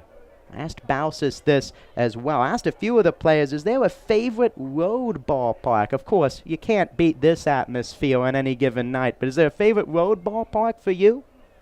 I do like going to Manio. I love the beach. But I've had a whole lot more success at Tarboro. I don't know. I think especially with that kind of rivalry between the Steamers and Tarboro over the last couple of years, it's always, it's interesting being there. You never know what you're going to walk into that game.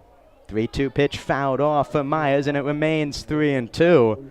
Don't know what you're going to get into, but you guys have had success so far this season. You think it's kind of carried over from last year? What's your mentality for as a team coming into the games this season? The one thing I've seen a lot with this team is that we are a very gritty ball team. I mean, it's just, I think a lot can argue we had a lot more older guys, a lot more bigger guys last year, but I mean, these boys here would come back in a lot of ball games we were down in, and we just, we play all 9, and we're gritty all the way through. We play some baseball, some hard-nosed baseball. 3-2, a walk to Luke Myers, and now the bases are loaded for Jackson Ellison. Ellison, so far tonight, is a 0 for 2. And the first pitch from Roscoe popped up infield. Cundiff over, and he won't get to it. Over by this Steamers dugout. It's 0-1 to Ellison, the 4th base runner of the inning for the Steamers. Taking the lead here in the 4th. 4 runs, 8 hits, an error for the Clams. 3 runs, 3 hits, and 2 errors for the visiting Knights. Roscoe getting the sign, and the 0-1 pitch, swing and a miss. It's 0-2 to Jackson Ellison. 0 balls, 2 strikes, 1 out, joined by outfielder Davis Halstead here in the broadcasting booth. And the 0-2 pitch to Ellison, swung on, fouled, straight back. It's 0-2.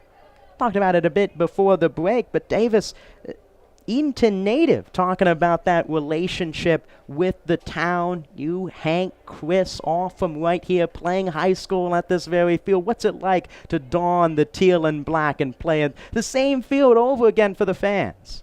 It's honestly, it was especially my first year here last year. It was a dream come true. I grew up and we hosted Steamers since I was 5 years old. So awesome. I grew up around Steamer baseball.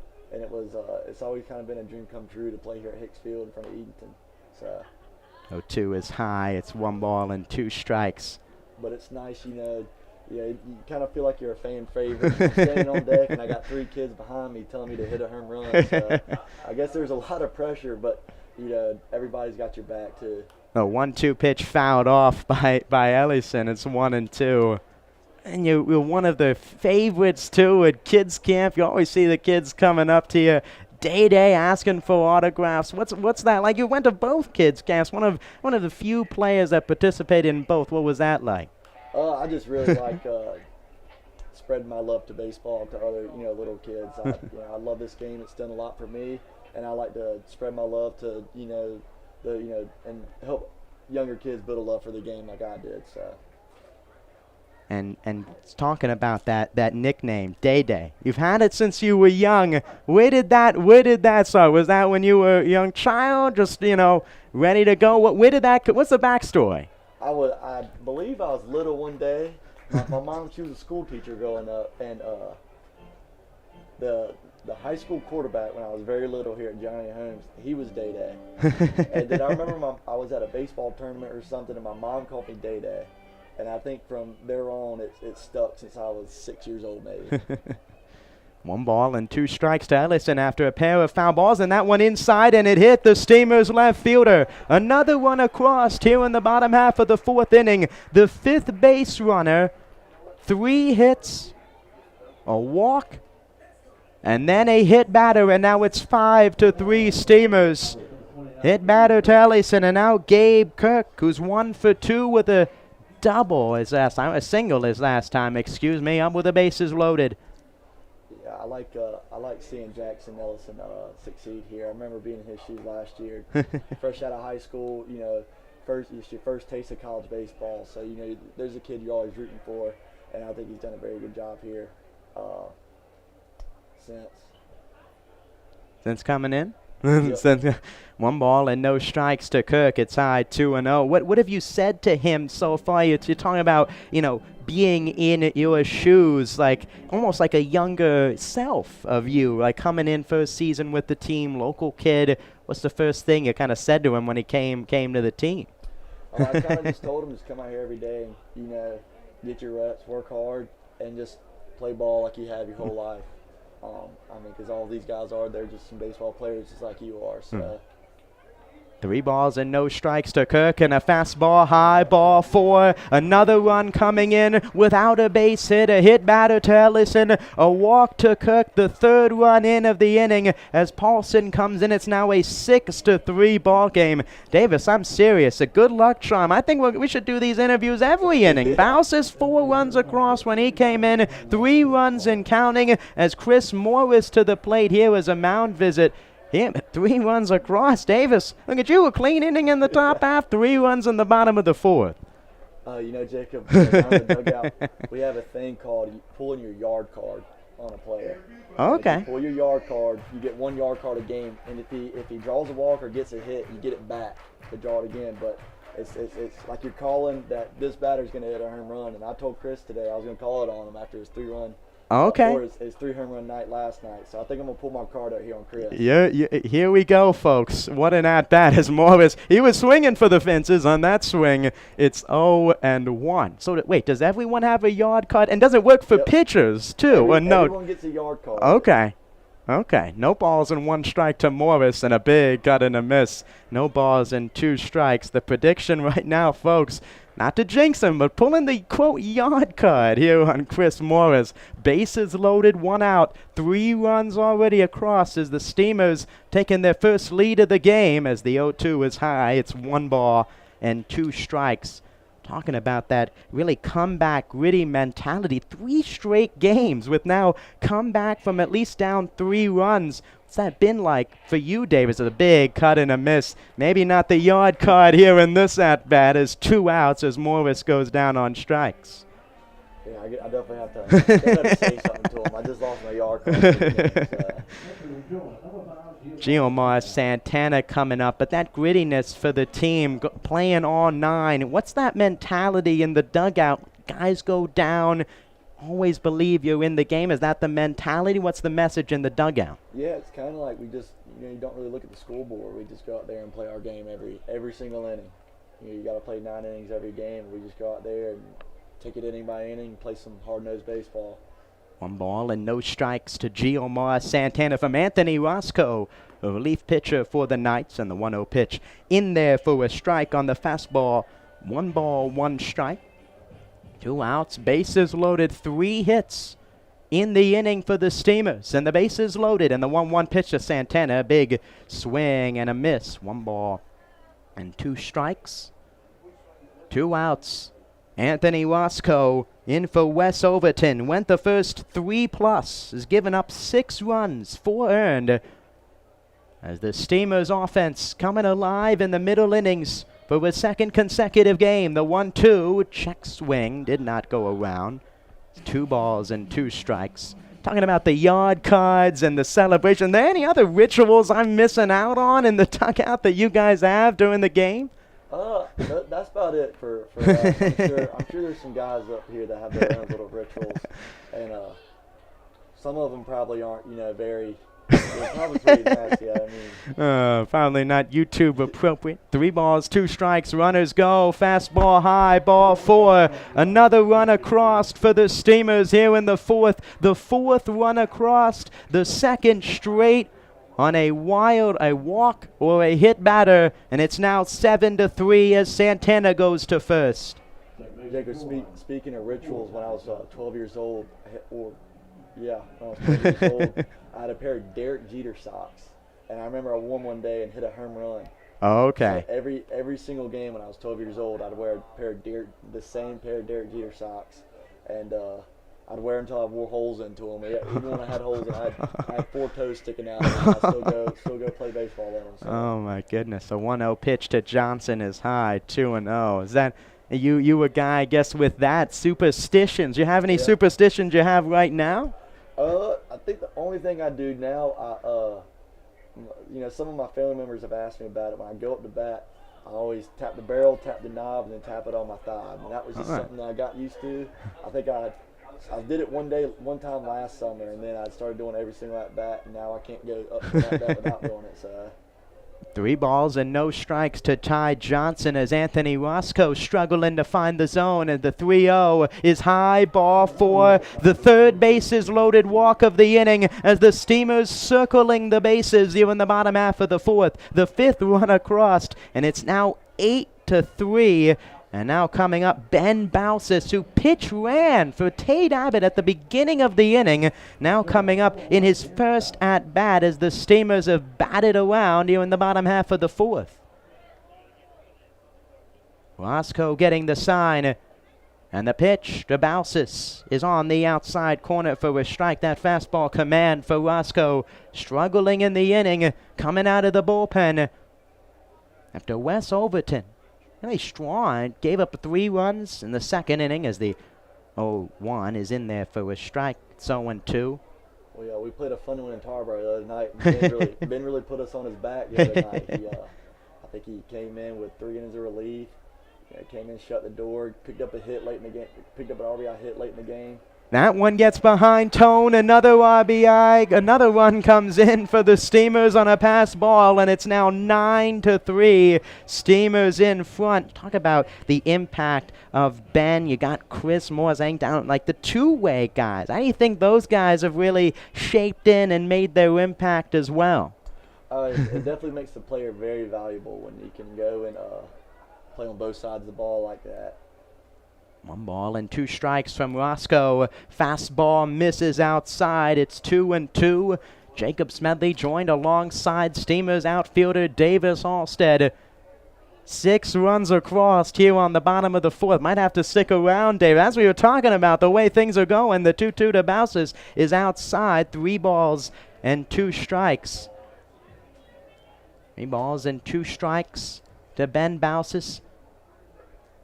Here in the bottom half of the 4th inning, 6 runs already across for the Steamers. And the pitch from Roscoe, check swing, appeal to first, and Bausis went around to end the inning. 6 runs across for the Steamers. Davis, hate to let you go, but the Steamers, 6 runs across. Davis, thank you so much, and good luck heading into the postseason. Yep, I do want to say, I think you're watching, Mom. I love you, and thanks for all the support, and I think I gotta go back to the dugout now. Thanks, Jacob. All right, yes, of course, Davis. Thank you so much. Steamers Knights, 9-3. Steamers in front heading to the 5th.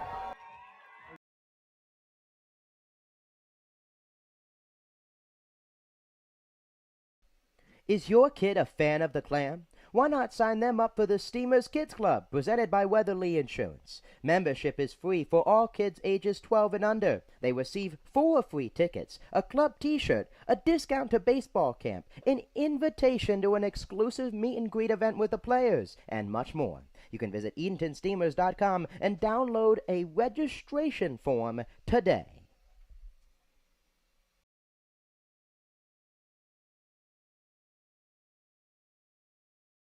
Is working with your propane provider a hassle? Then it's time to switch to Faro Gas. For easy and reliable service, Faro Gas offers quick delivery options, nationwide propane supply, online account tools, and a friendly team of professionals, all here to make your life simpler. Get started today with a price quote at ferrogas.com. That's FERRELLGAS.com.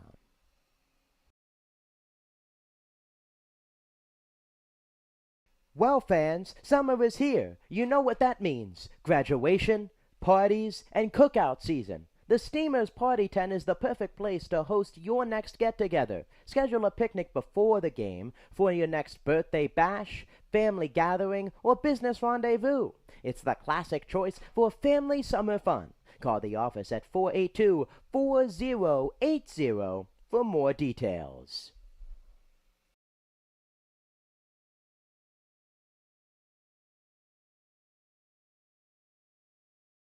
Welcome back to the top half of the 5th inning. 9-3. Steamers in front.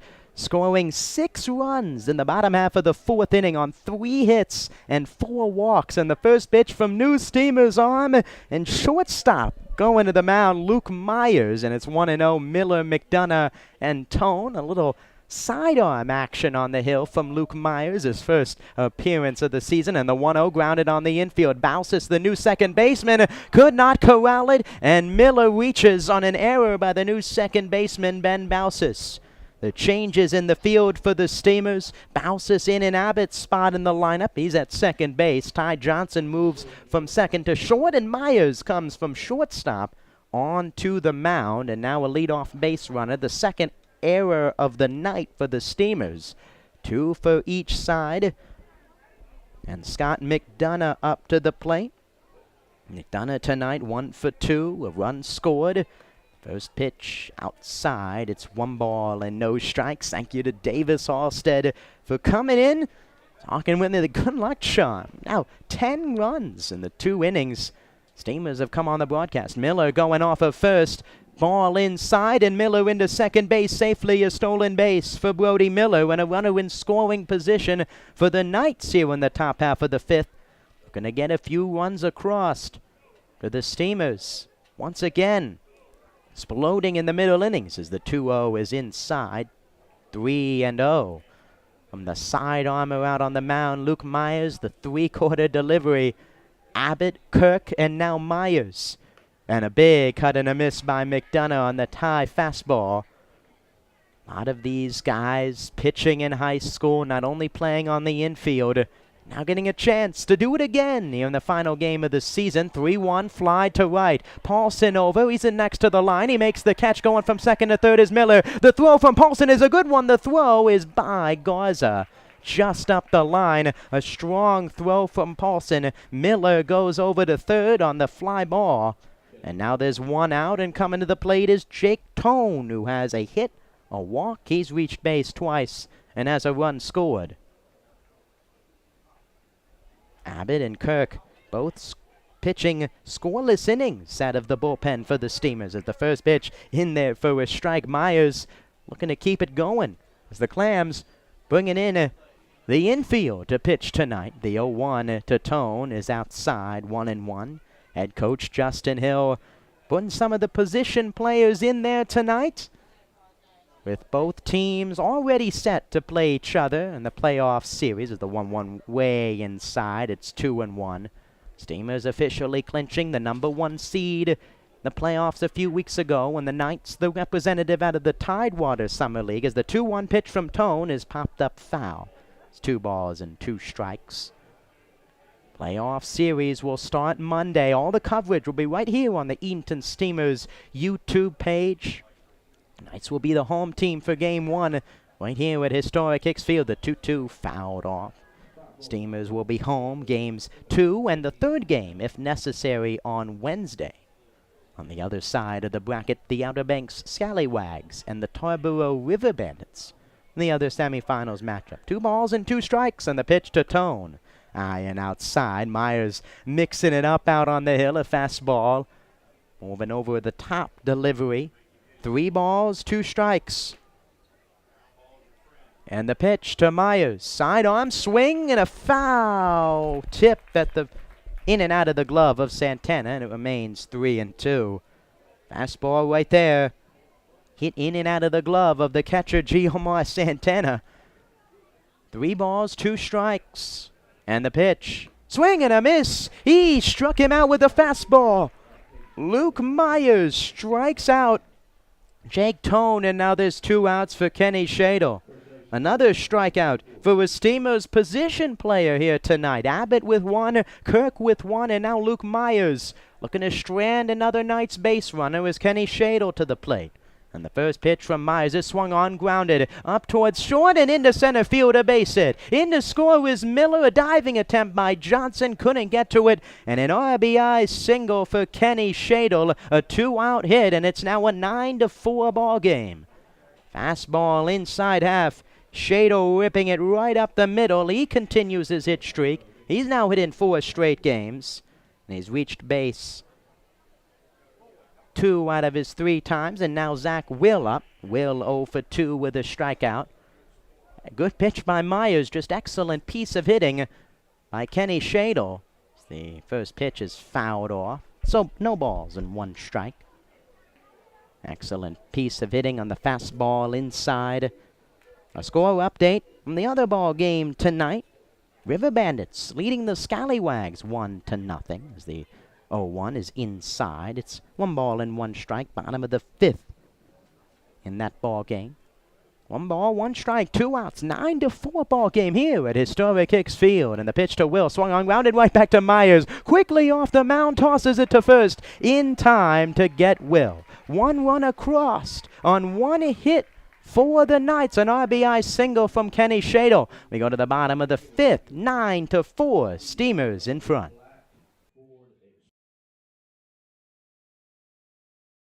The new 2023 Edenton Steamers merchandise has arrived. There are plenty of ways for you to pick up your new Steamers gear. You can visit EdentonSteamers.com and place an order. Stop by Sound Feet and Shoes of Edenton or head to the merchandise trailer located behind the first base dugout at historic Hicks Field. You can also pick up your Chowan County Cantaloupes gear, but only at historic Hicks Field. Thank you for your support and repping your Steamers gear.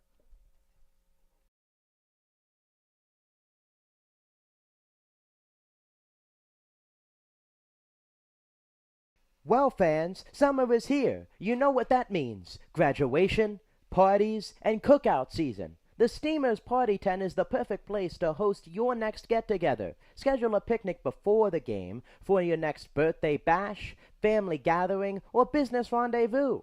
It's the classic choice for family summer fun. Call the office at 482-4080 for more details.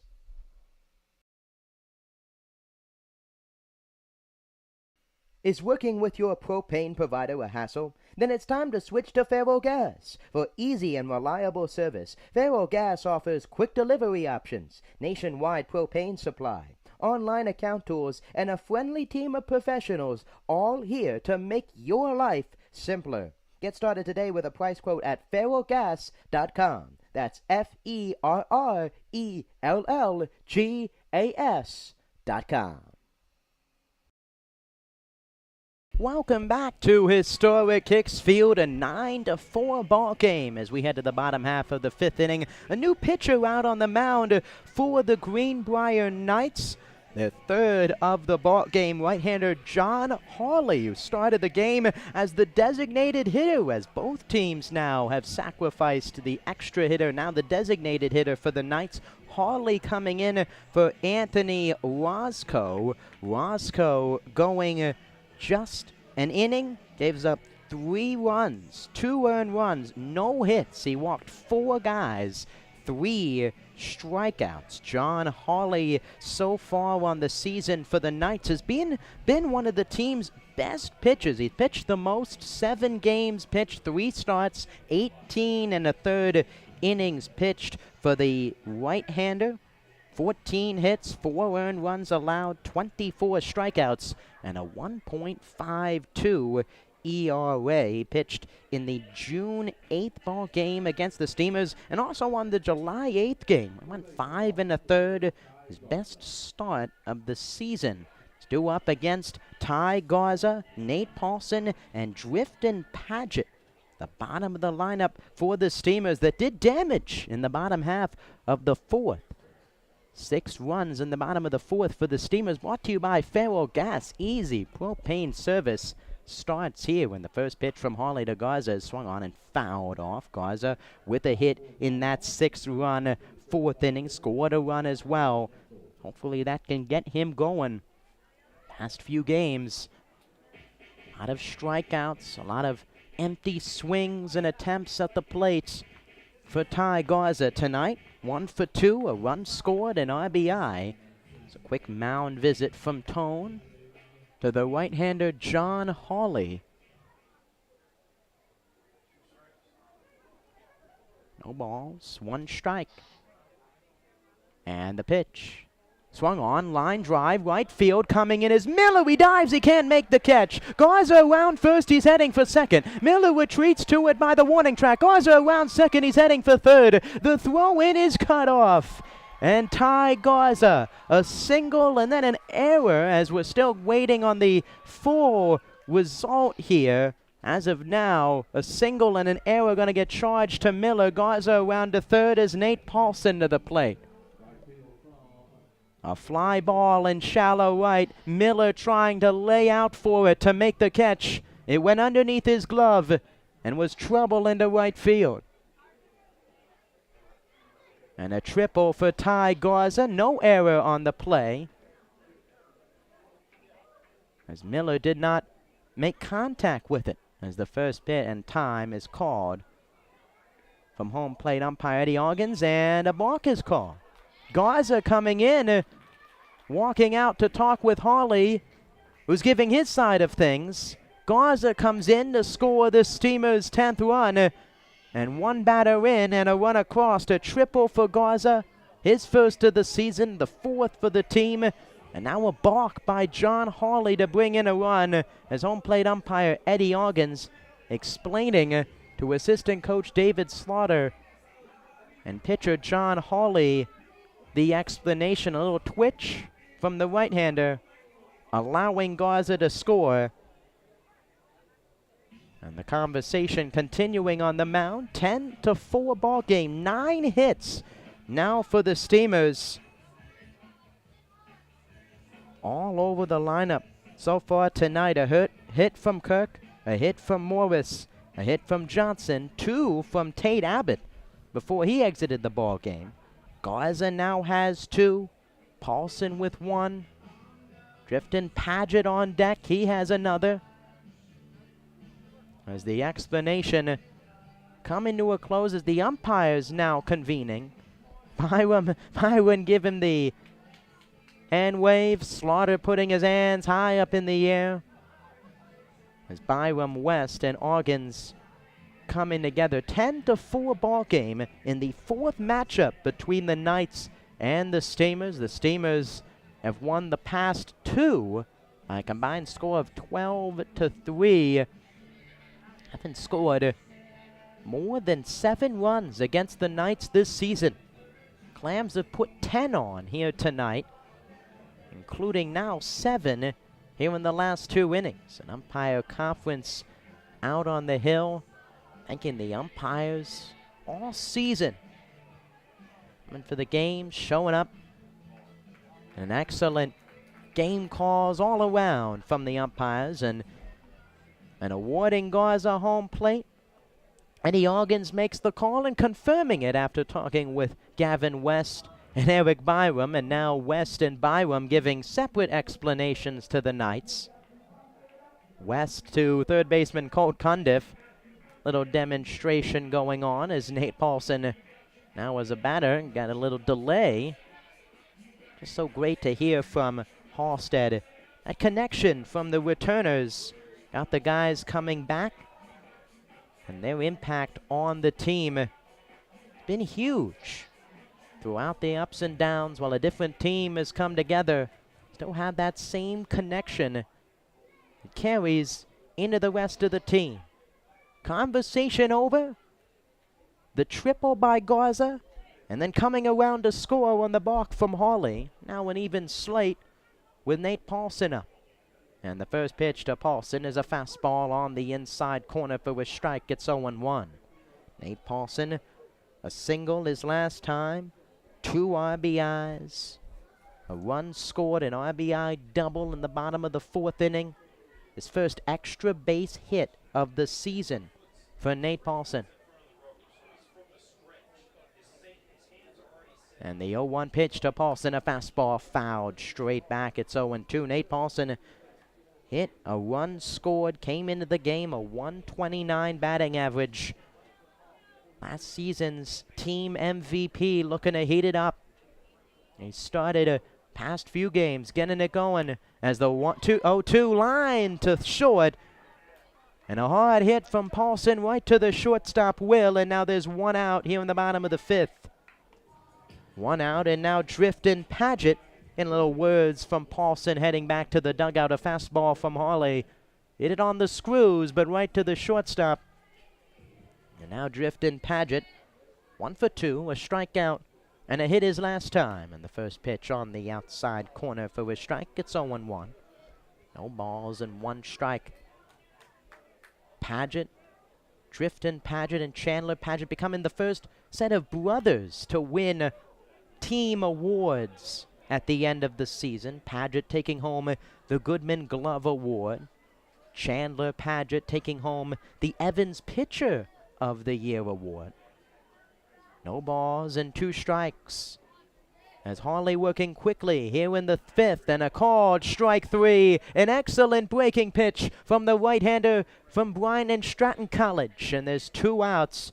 And after the triple and the balk, 2 straight outs for Harley. And now Luke Myers, now the pitcher for the Steamers, coming up. Myers, a pair of walks, a run scored tonight. And the first pitch from Harley is a fastball at the top of the zone. Harley, a fastball, a breaking pitch. That July 8th matchup. Few mistakes in the field for the Knights in the Steamers' victory, but Harley excellent through the first 5 and 6 innings in that ball game. Comes in tonight as a reliever in a 10-4 ball game. And the 1-1 pitch to Myers is a fastball, fly ball, right field. Miller in pursuit in the gap. McDonough as well, and Miller makes the catch on the run to end the inning. 1 hit, 1 run around on a balk to bring in a run. We go to the top half of the 6th. Steamers lead it 10-4.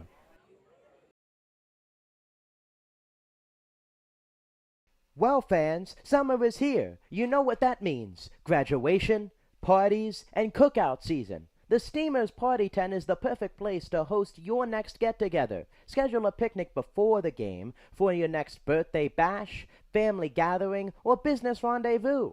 It's the classic choice for family summer fun. Call the office at 482-4080 for more details.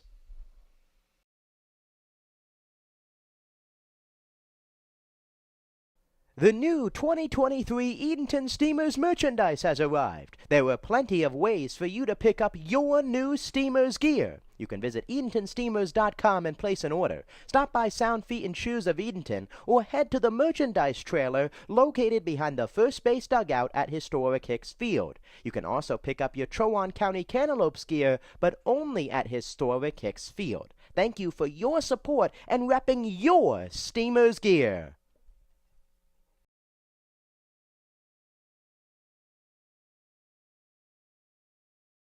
Is working with your propane provider a hassle? Then it's time to switch to Faro Gas. For easy and reliable service, Faro Gas offers quick delivery options, nationwide propane supply, online account tools, and a friendly team of professionals, all here to make your life simpler. Get started today with a price quote at ferrogas.com. That's FERRELLGAS.com. Welcome back to historic Hicks Field, 10-5 ball game here in the top half of the 6th inning. A call to the bullpen brought to you by Faro Gas. Another new Steamers arm on the hill, moving from shortstop to the mound. Ty Johnson relieves Luke Myers, who gives up a hit, an unearned run in the 5th, a strikeout as well. And Ty Johnson, the infielder from Chowan University, the second baseman shortstop by trade, in the face-off against Luco, Colt Cundiff, and Nick Cleghorn here in the top half of the 6th. And the first pitch from Johnson is a fastball inside. It's 1-0. Another infielder, now 4 infielders coming in to pitch for the Steamers here tonight in a 10-4 Steamers lead, and a big cut and a miss. 2-0. It's 1-1. A lot of strikes thrown out of the bullpen for the Steamers infielders, rearing back and giving the fastball right down the plane, and it's now 2-1. A fastball inside to Luke O. Tonight, O, a walk, 0 for 1 with an RBI, and the 2-1. Outside, it's 3 balls and 1 strike. Oh, a part of that 3-run first inning for the Knights. 3 out of their 4 total runs coming in that frame as the 3-1 pitch jammed him into center field. Paget coming all the way in, and he's underneath of it, and he makes the catch. 1 out. Myers The new shortstop moving from the mound to short, giving way to Paget, who came all the way in and made the catch for out number 1. Shallow center, not too shallow though. And it's 1 out for Colt Cundiff. As a hit, an RBI, a walk tonight, and the first pitch from Johnson is a fastball high. It's 1-0. Johnson from Williamston, North Carolina, just a 30-minute drive away from historic Hicks Field, and the 1-0, a big cut and a miss from Cundiff. Rearing back and delivering the fastball in there from the right-hander. Standing 5'9", 145 out on the hill. As mentioned, part of Chowan University. Group coming to the Steamers this summer. The 1-1 is high and outside. The second highest player total from a single school this summer for the Steamers is the 2-1 to Cundiff. A big swing and a foul ball back. It's 2-2. Second behind West Virginia State, sending 4 players to the Steamers. Turners, Kay, and Paulson and Baumgartner, and Tyler Overitis as well. The 2-2 pitch from Johnson, a breaking ball low and in there. Called strike 3. Rearing back, Eddie Hawkins giving the strike 3 call. The strikeout for Johnson, and now there's 2 away. Here in the top half of the 6th, an excellent breaking pitch for Johnson, sitting at the bottom of the zone, and now Nick Cleghorn to the plate. Fastball all the way. And as big a smile as you will see from Ty Johnson out on the mound. And the first pitch from Cleghorn, another breaking ball. This one left high. It's 1 ball and no strikes. Johnson wasn't playing summer ball till about a week ago as the 1-0 pitch drifts high. It's 2-0. Steamers have dealt with injuries around the infield. Ryan Goff, broken hand, missed June, July as the 2-0 pitch is inside. Tanner Knowles brought in to leave due to a university emergency at the University of Georgia. And Ty Johnson brought in a big swing and a miss on the 3-0 from Cleghorn. And now getting a chance to pitch. The infielder getting a chance to pitch in the final regular season game as the 3-1 pitch swung on, fouled off. It's 3 balls and 2 strikes. Balls and 2 strikes for Ty Johnson. Min Bausis manning the middle of the infield at Chowan, now pitching to his teammate, Giomar Santana. The 3-2 is low, ball 4. Cleghorn works a 2-out walk. And now a runner on for second baseman number 26, Joshua Holland, who's 0 for 1 with a walk. Went with the breaking ball again, could not get the same part of the zone. Just a reminder, with all the changes on the infield, Kirk still over at first, Bausis at second, Myers just replacing Johnson as the first pitch to Holland is in there for a strike. An update from that game in Tarboro, still 1-0. River Bandits holding the lead. And the 0-1 pitch is low. It's 1-1, a battle for second place in the PCL playoffs. If the River Bandits win, the first game will be in Outer Banks on Monday. Games 2 and 3 will be in Tarboro. As the 1-1 pitch to Holland is outside. It's 2-1, vice versa. The Scallywags come back to take down the River Bandits. They will host games 2 and 3, and the 2-1 pitch, low and away to Holland. A check swing to first, did not go around. 3 balls and 1 strike. Another 10-plus run game now for the Steamers as well. The third straight game scoring 10-plus runs as the 3-1 pitch is swung on, driven in the air to right center field. Paget on the run, he dives and he makes the catch! An incredible catch for the Goodman Glove Award winner, Driftin Paget. Covered a football field length ground in right center field to deny extra base hits from Joshua Holland. Gets a hand from Nate Paulson, and that'll end the top half of the 6th. The runner stranded. An incredible play from Paget. We go to the bottom half of the 6th. 10-4, Steamers in front. Who's ready to rock? The second annual Clam Jam is coming up on Saturday, September 9th. we welcome 3 awesome bands to jam out at historic Hicks Field. Starting at 5 p.m. that afternoon, Old Fish Hatchery Records will take the stage, followed by the Eric Dunlow Band at 7 p.m. and the headlining Daniel Jordan Band at 9 p.m. Advance tickets will be available at EdentonSteamers.com for $15 or can be purchased at the gate that night for $20. Bring your lawn chair and take the field for the rocking event. Numerous food and beverage options will be available all night. We hope to see you there.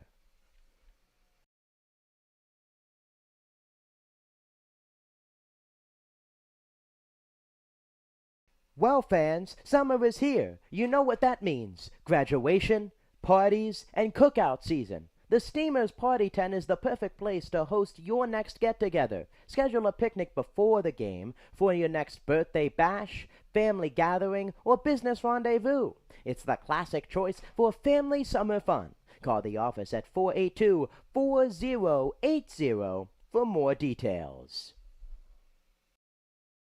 A Sports Center Top 10-esque play for Drifton Paget in the top half of the 6th, playing towards left center field, going all the way across and making a diving catch to deny Joshua Holland of extra bases.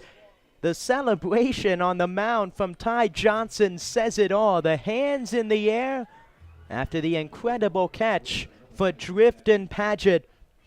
2, 3, 4 due up for the Steamers. Ellison, Kirk, and Morris here against John Hawley in his second full inning of work here in the bottom half of the 6th in a 10-4 Steamers lead. 6 runs in the bottom of the 4th inning is the difference here tonight. In the first pitch, Ellison is in there for a strike. Ellison 0 for 2 with an RBI, a run scored tonight. And the 0-1 pitch to Ellison is swung on, grounded softly to second base. Holland gloves it, throw to first, wide of Shadle, and in time, Shadle held the bag. And out number 1, Kenny Shadle using all of his 6'3" frame over there at first to hold the bag. Ellison out number 1, and now Gabe Kirk. 1 for 2, a run scored, an RBI, a walk tonight. He also threw an inning in the 4th, and a big cut and a miss. It's 0-1. The Austin inning, scoreless inning, a walk, a strikeout. No balls, 1 strike. And the pitch, swing, fouled off. It's 0-2 to Kirk. Gabe Kirk came into this one, 33 games, 20 hits, 202 average. Average starting to climb. Back up for Captain Kirk for the Clams. No balls, 2 strikes. Hawley gets the sign. And the pitch, swung on, line, foul. It remains no balls and 2 strikes. No balls, 2 strikes. From the 6'4" right-hander. From Brian and Stratton, the junior, from First Colonial High School. And the 0-2, swing and a miss. He struck him out. An excellent fastball from Hawley on the outside half.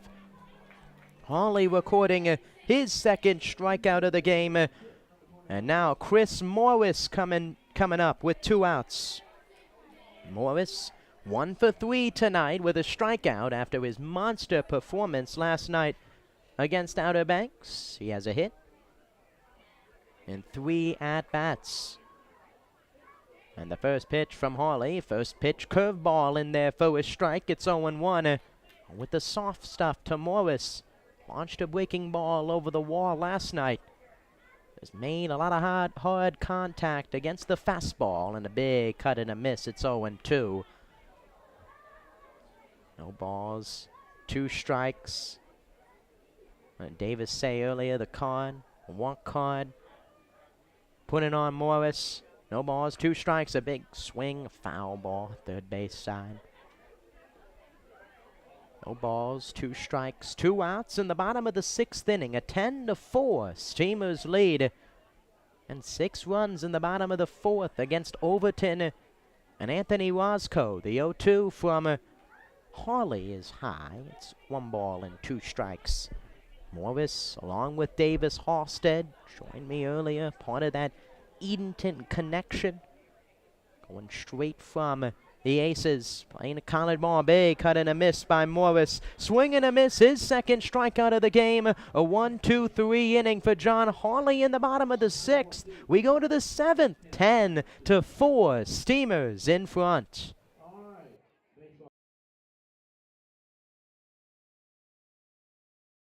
The new 2023 Edenton Steamers merchandise has arrived. There are plenty of ways for you to pick up your new Steamers gear. You can visit EdentonSteamers.com and place an order. Stop by Sound Feet and Shoes of Edenton or head to the merchandise trailer located behind the first base dugout at historic Hicks Field. You can also pick up your Chowan County Cantaloupes gear, but only at historic Hicks Field. Thank you for your support and repping your Steamers gear.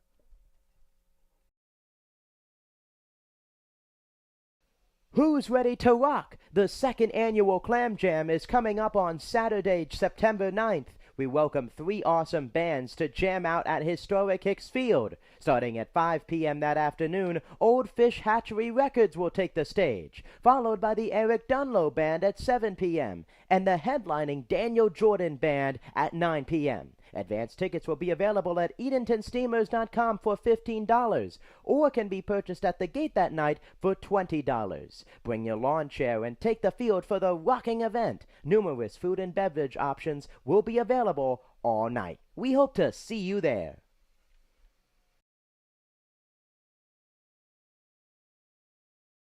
Is working with your propane provider a hassle? Then it's time to switch to Faro Gas. For easy and reliable service, Faro Gas offers quick delivery options, nationwide propane supply, online account tools, and a friendly team of professionals, all here to make your life simpler. Get started today with a price quote at FaroGas.com. That's FERRELLGAS.com.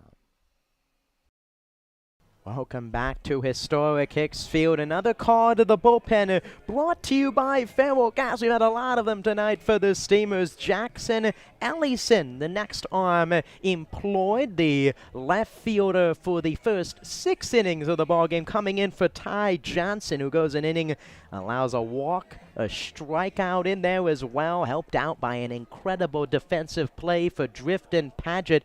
Out in center field, number 22, John McCarthy, gonna come in and pitch hit here in the top half of the 7th inning for the designated hitter John Hawley, or really the pitcher John Hawley.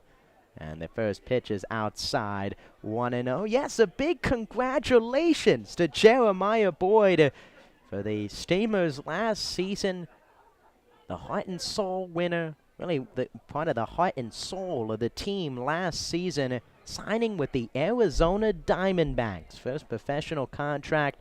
Wishing Jeremiah the best of luck as he climbs up through the Diamondback system. The 2-0 pitch is on the outside corner. A strike in there to McCarthy. John McCarthy, right-handed arm from Emory Henry College. And the 2-1 low. It's 3 balls and 1 strike. McCarthy, a 2023 TSL All-Star, of course, as a pitcher on the mound, getting his first at-bat of the season. A big cut and a miss. 3 balls and 2 strikes. Second position player on the mound and pitcher at the plate matchup tonight. Hawley against Kirk earlier, and now Ellison against McCarthy. A big swing and a miss. Ellison wins the battle for out number 1. Here in the top half of the 7th, all fastballs against McCarthy, and now stepping in is the right fielder Brody Miller. Miller so far tonight, no hits and 3 at-bats, a run coming across. And the first pitch from Ellison, a fastball that drifts high. It's 1 ball and no strikes.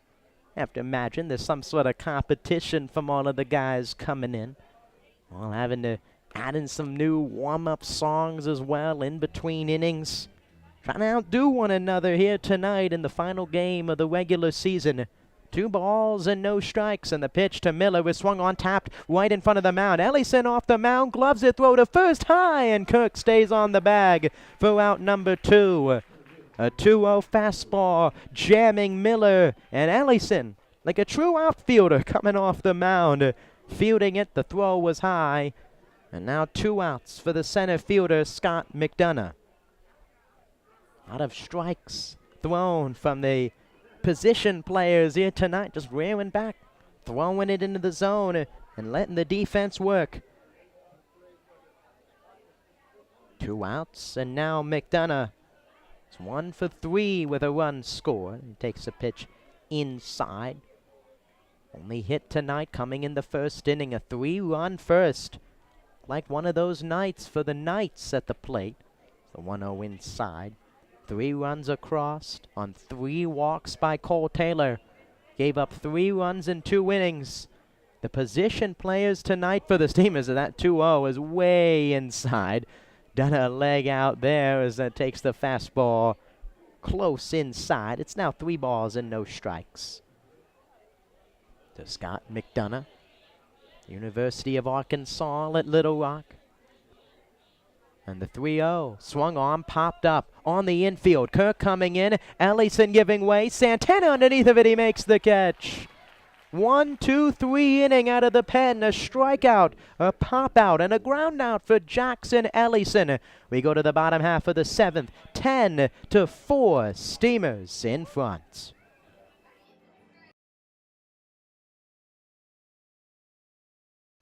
Who's ready to rock? The 2nd annual Clam Jam is coming up on Saturday, September 9th.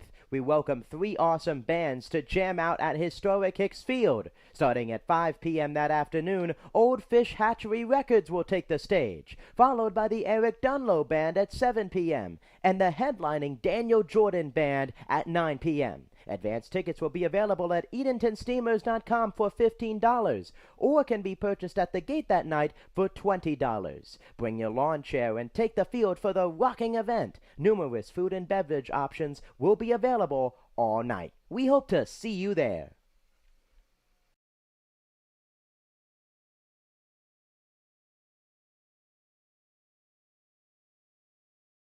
The new 2023 Edenton Steamers merchandise has arrived. There are plenty of ways for you to pick up your new Steamers gear. You can visit EdentonSteamers.com and place an order. Stop by Sound Feet and Shoes of Edenton or head to the merchandise trailer located behind the first base dugout at historic Hicks Field. You can also pick up your Chowan County Cantaloupes gear, but only at historic Hicks Field. Thank you for your support and repping your Steamers gear.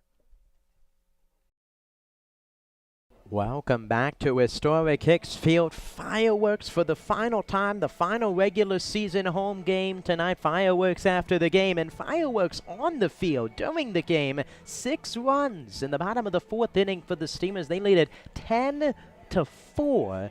3 runs in the top of the 1st for the Knights, 3 in the bottom of the 2nd for the Steamers. That's 6-run bottom of the 4th inning. And each team trading runs in the 5th. New pitcher out on the mound for the Knights. They got an at-bat in the top half of the 7th, and now on the mound is left-hander John McCarthy. John McCarthy in for Hawley. McCarthy so far this season, 6th game, 10 innings pitched in 5 games so far. 12 hits, 8 runs allowed, 5 earned runs, 3.50 earned run average. Also a 2023 TSL All-Star. Struggled in the 10-0 PCL All-Star win, middle innings. Was pitched excellent for the Knights this season and comes into a 10-4 game, facing off against Giomar Santana, Ty Johnson, and Ben Bausis for the Steamers here in the 7th. Giomar Santana so far tonight, 0 for 2 with a run scored, an RBI, and a walk. Jake Tone going out to the mound, talking to the left-hander. McCarthy from Emory and Henry College, the junior from Hampton, Virginia, went to Hampton High School. Stands towards the first base side of the rubber and delivers the first pitch low and in. It's 1-0 to Giomar Santana. Catching here tonight for the Steamers. And Tyler Overitis, another day off, as the 1-0 is on the inside corner for a strike. It's 1-1. Ball and 1 strike to Giomar Santana. Caught, played right field, left field so far this season. Extra hitter as well, as the 1-1 pitch line down the right field line, and it's foul. Just foul. Miller in pursuit. Assistant coach Delton Stallings over there putting their hands up, trying to do the Carlton Fisk wave fair as it went foul, and it's 1 ball and 2 strikes. Santana with the Heart and Soul Award. Smile that can be seen around the ballpark. And the 1-2 pitch to Santana is a breaking ball outside. It's 2-2. Infectious personality. One of those new guys that has really taken on any role that the coaches have asked of him so far this season. The 2-2 pitch, breaking ball, check swing, called strike 3 anyways from Eddie Oggins, and Santana is down on strikes to begin the bottom half of the 7th. Back-to-back excellent breaking pitches from McCarthy out on the mound. And now there's 1 out for Ty Johnson, the infielder pitcher who's now in left field. 1 for 2 with a run scored, an RBI and a walk, and the first pitch is in there for a strike. To Ty Johnson. Again, Johnson out on the hill. The emotion, the smile, and the hands in the air after the Paget exceptional play. A big cut and a miss. It's 0-2. Ty Johnson. Williamston, North Carolina. Parents going to every game. That was a Steamer and a key cog for the playoff push as the 0-2 is fouled off. Second base, shortstop. Now I guess you could add pitcher, outfielder to that tally here tonight. Behind in the count, 0-2 against McCarthy, who gets the sign and delivers. A breaking ball just missed. Excellent hook there from Harley. Curveball that just sinks right off the table. 1 ball, 2 strikes. 1 out in the bottom of the 7th, and the pitch to Johnson, another breaking ball. This one drifts outside. It's 2 balls and 2 strikes. 10-4 ball game. Steamers so far this season 8-1 when they score at least 10 runs in a ball game.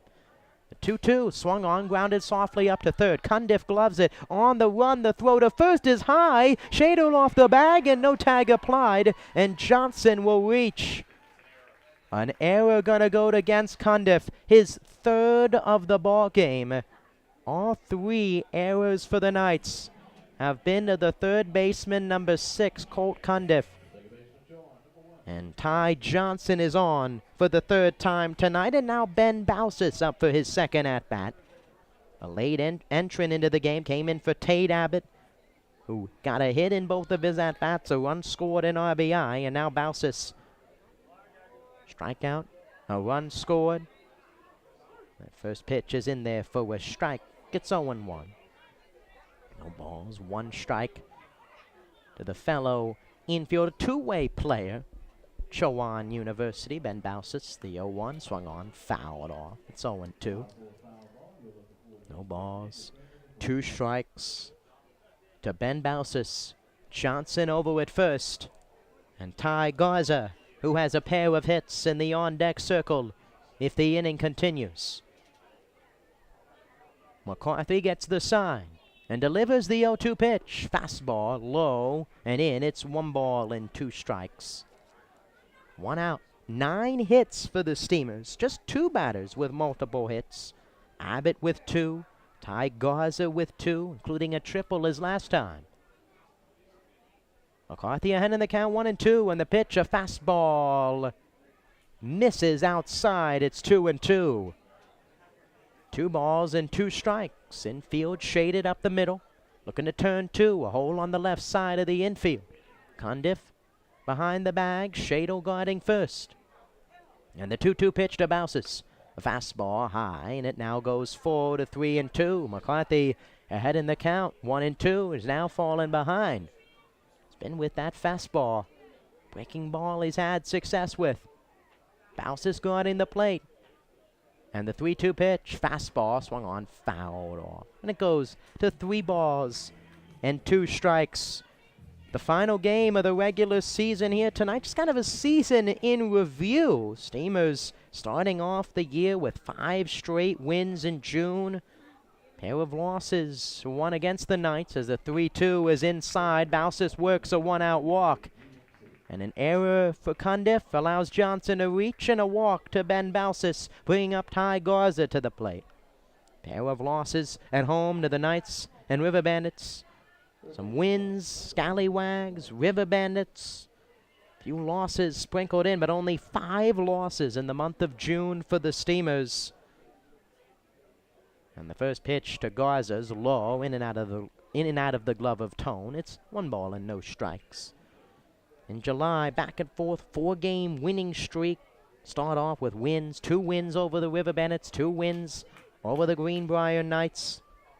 And the Steamers, with now 3 straight wins to close out the season, sitting at 27-11 entering tonight. The 1-0 pitch for Garza's popped up. In the outfield, coming in is McDonough. He's underneath of it, and he makes the catch for out number 2. 2 outs. Luke making the catch out in center as McDonough comes out of the game on a switch. 2 outs, and now Nate Paulson up to the plate. A huge out there for McCarthy after the error and the walk. Nate Paulson up. A hit, 2 RBIs, a run scored. An opportunity with a few more on, and the first pitch swung on, fouled off. It's 0-1. Be a huge addition to this Steamers lineup. Nate Paulson is now hitting back-to-back ball games. For him to come alive at the end of the season into the playoffs. And the 0-1 pitch to McCarthy is a fastball low. It's 1 ball and 1 strike. Paulson last year for the Steamers won the team MVP award. 35 games played, 36 hits, 3 homers, 16 RBIs, 26 runs. As a big cut and a miss, it's 1 ball and 2 strikes. An excellent breaking pitch from McCarthy. In the spring for West Virginia State, 50 games played, 50 starts, 10 home runs, and 39 runs batted in. 1 ball and 2 strikes, 2 on, 2 outs, and the pitch, swing and a miss. He struck him out. An excellent breaking pitch from McCarthy. He strands 2 on an error and a walk. We go to the top half of the 8th. Steamers holding on to a 10-4 lead.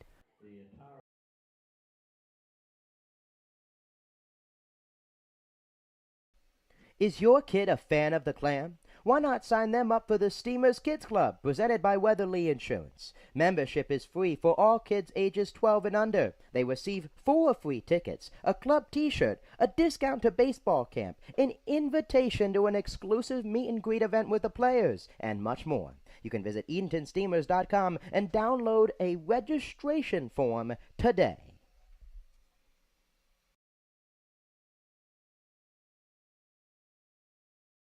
The new 2023 Edenton Steamers merchandise has arrived. There are plenty of ways for you to pick up your new Steamers gear. You can visit EdentonSteamers.com and place an order. Stop by Sound Feet and Shoes of Edenton or head to the merchandise trailer located behind the first base dugout at historic Hicks Field. You can also pick up your Chowan County Cantaloupes gear, but only at historic Hicks Field. Thank you for your support and repping your Steamers gear.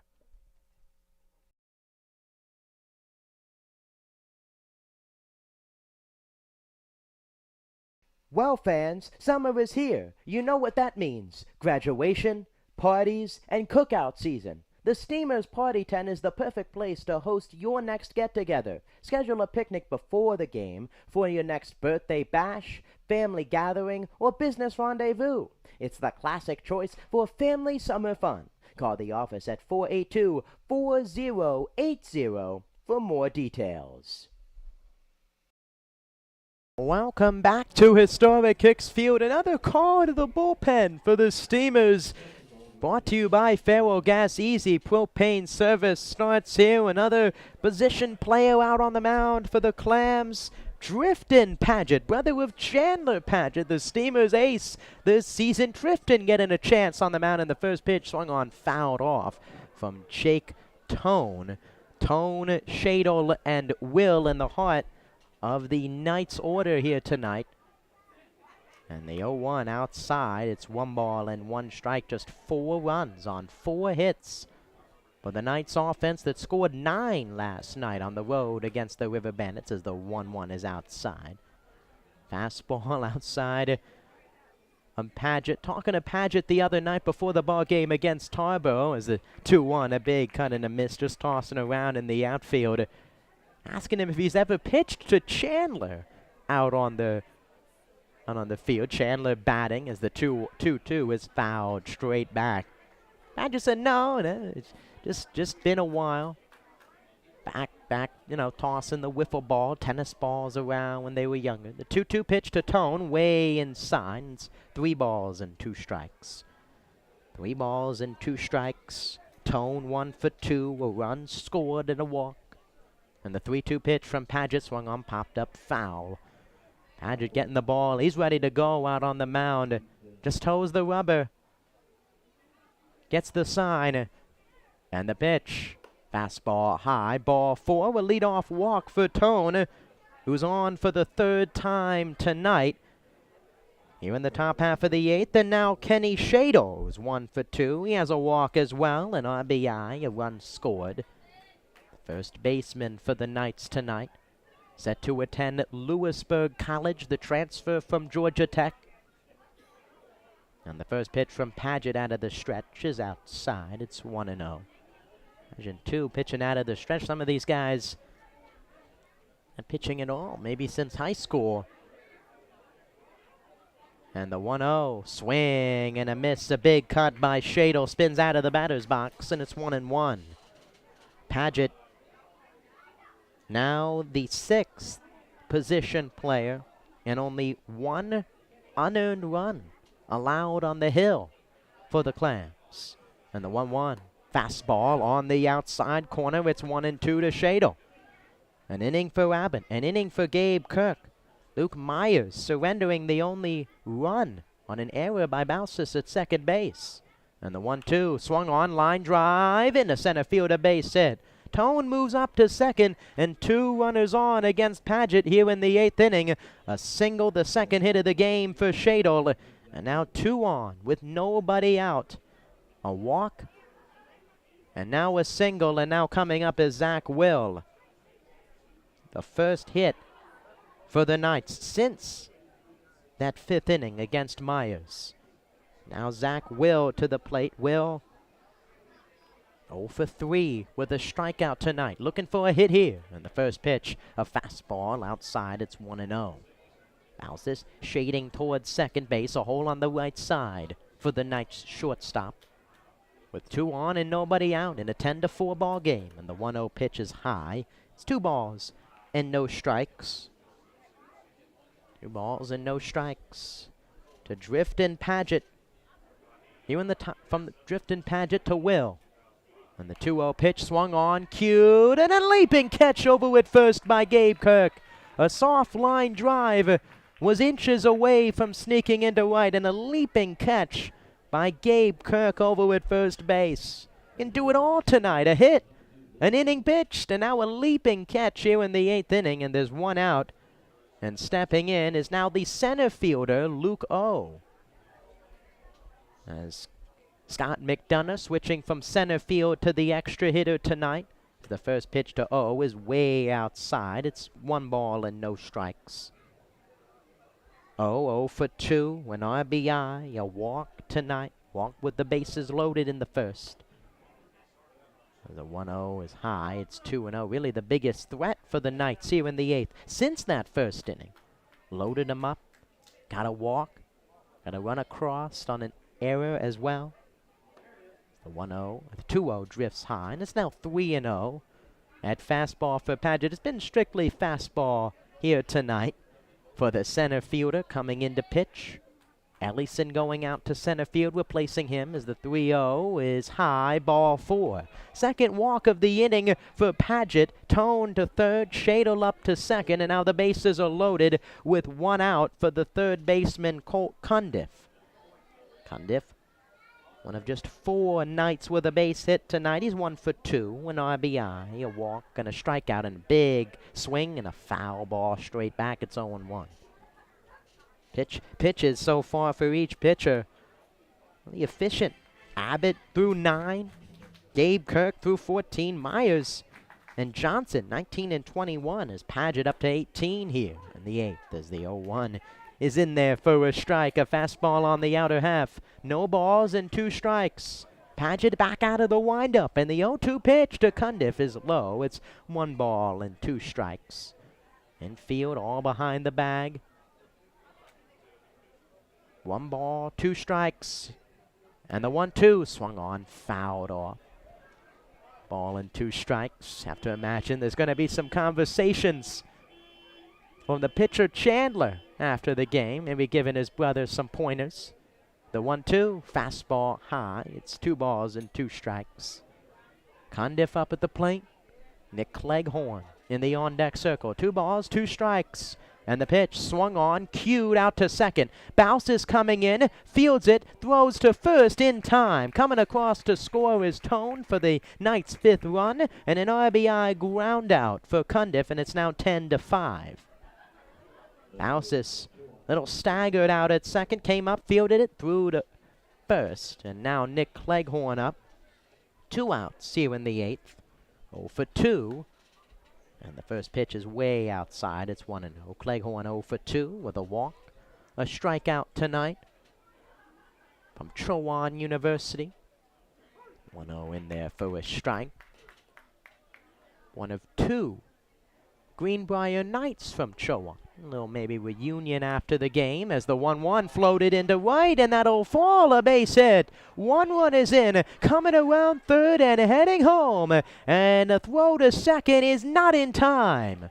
Oh, and Shadle come in to score. A 2 RBI hit for Nick Cleghorn, and it's now a 10-7 ball game. A bloop single to right. An error gonna get charged to Nate Paulson on the throw. Bobbling it in right. And into second base goes Cleghorn. And now Josh Holland up, and the first pitch is high. It's 1-0. This one over top of Kirk's head. Couldn't get to it. And now 3 runs across. A crooked number in the 8th for the Knights as the 1-0 is in there for a strike. 1 ball, 1 strike, 2 outs. Knights trying to climb back in this ball game. The 1-1 is swung on, driven in the air to right. Paulson drifts back. He's underneath of it. He has room, and he makes the catch. 3 runs across for the Knights in the inning. Cleghorn with a 2-out hit and a single by Kenny Shadle to get a run across. We go to the bottom of the 8th. 10-7 Steamers in front.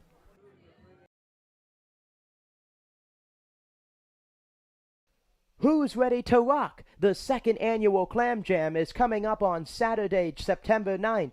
We welcome 3 awesome bands to jam out at historic Hicks Field. Starting at 5 p.m. that afternoon, Old Fish Hatchery Records will take the stage, followed by the Eric Dunlow Band at 7 p.m. and the headlining Daniel Jordan Band at 9 p.m. Advance tickets will be available at EdentonSteamers.com for $15 or can be purchased at the gate that night for $20. Bring your lawn chair and take the field for the rocking event. Numerous food and beverage options will be available all night. We hope to see you there.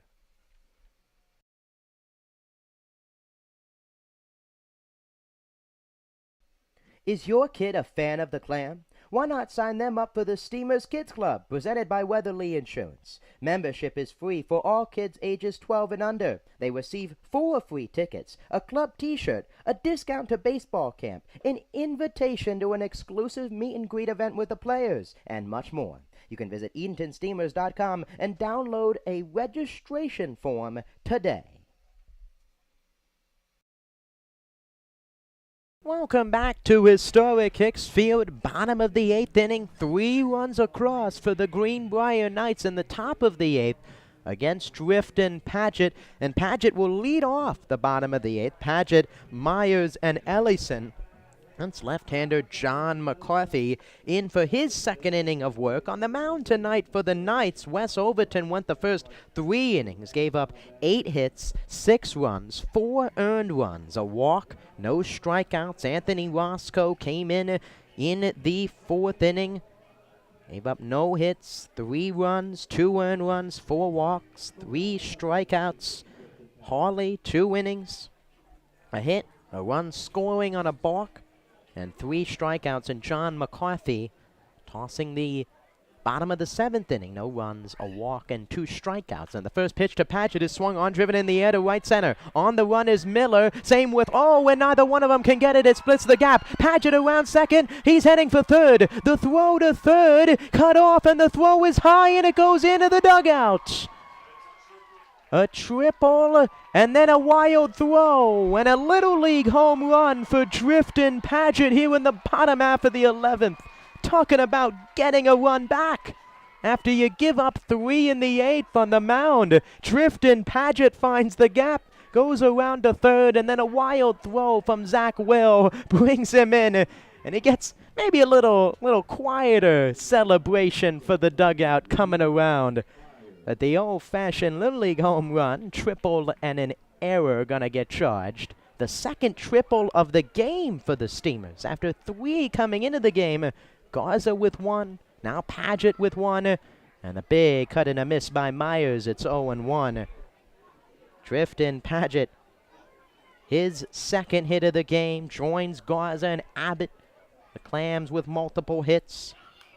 The 0-1 to Myers is fouled off. It's 0-2. Myers still looking for his first hit tonight. So for 2 with a pair of walks, a run scored.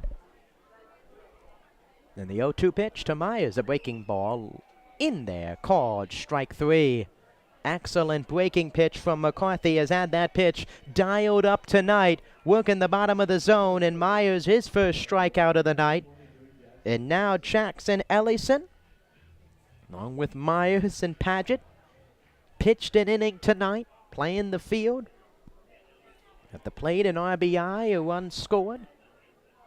The first pitch to Ellison, another excellent breaking pitch, a backdoor, one inside corner. Pitch going in through the back door. And it's 0-1. And the pitch from McCarthy, big swing, foul off behind the plate. It's 0-2.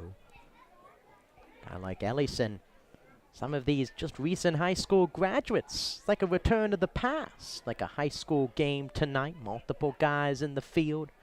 A chance on the mound as the 0-2, a high chopper on the infield. Gonna be a tough play. Holland gloves it, throw to first is not in time. Excellent defensive play from Holland. Threw it another bang play over at first. Ellison will reach on an infield single.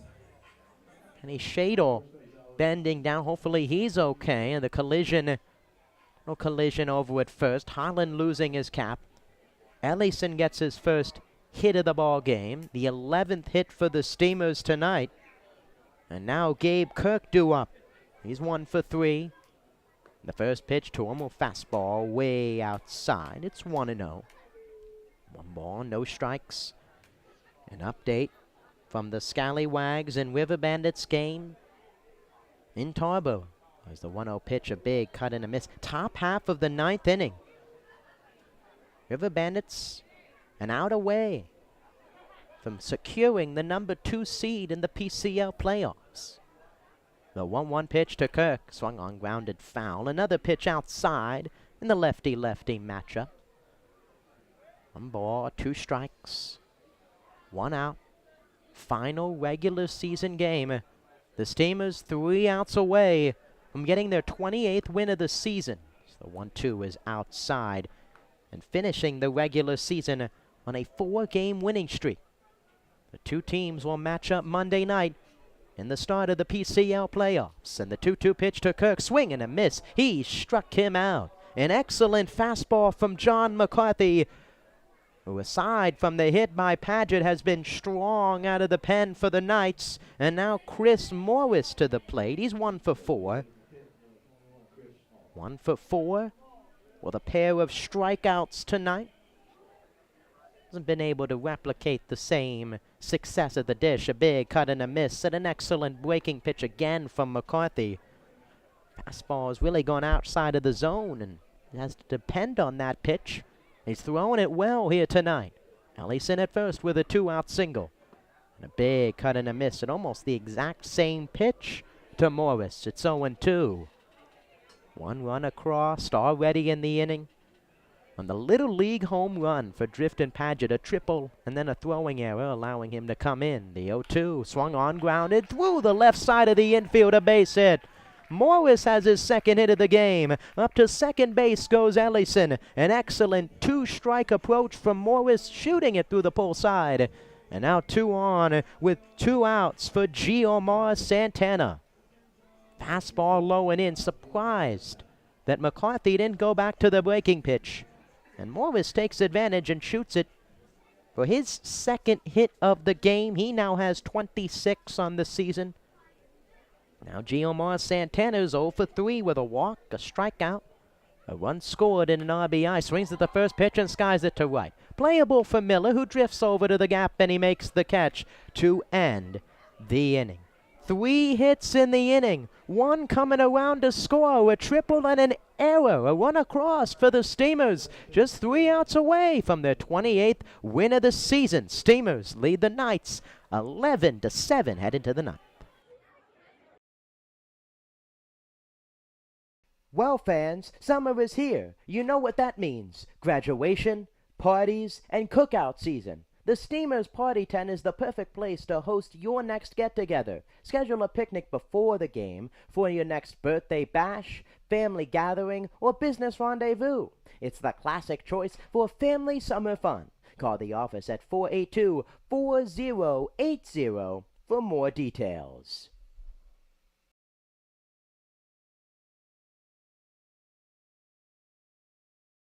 Is working with your propane provider a hassle? Then it's time to switch to Feral Gas. For easy and reliable service, Feral Gas offers quick delivery options, nationwide propane supply, online account tools, and a friendly team of professionals, all here to make your life simpler.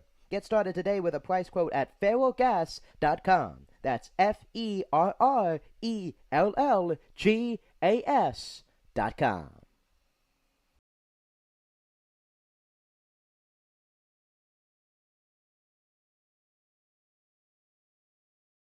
The new 2023 Edenton Steamers merchandise has arrived. There are plenty of ways for you to pick up your new Steamers gear. You can visit EdentonSteamers.com and place an order. Stop by Sound Feet and Shoes of Edenton or head to the merchandise trailer located behind the first base dugout at historic Hicks Field. You can also pick up your Trowon County Cantaloupes gear, but only at historic Hicks Field. Thank you for your support and repping your Steamers gear.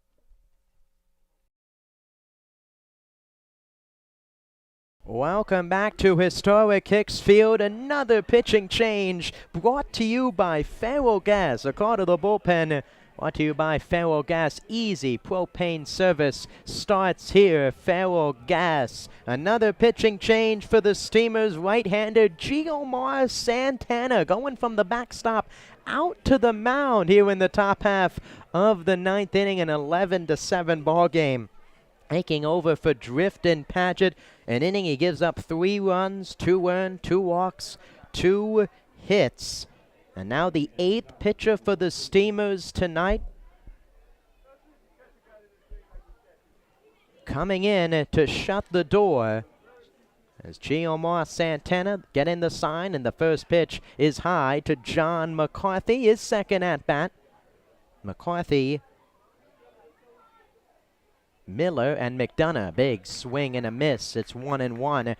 Chris Morris, the designated hitter, coming in to catch. Ellison moves from center to left, and Drifton Paget back out in center field.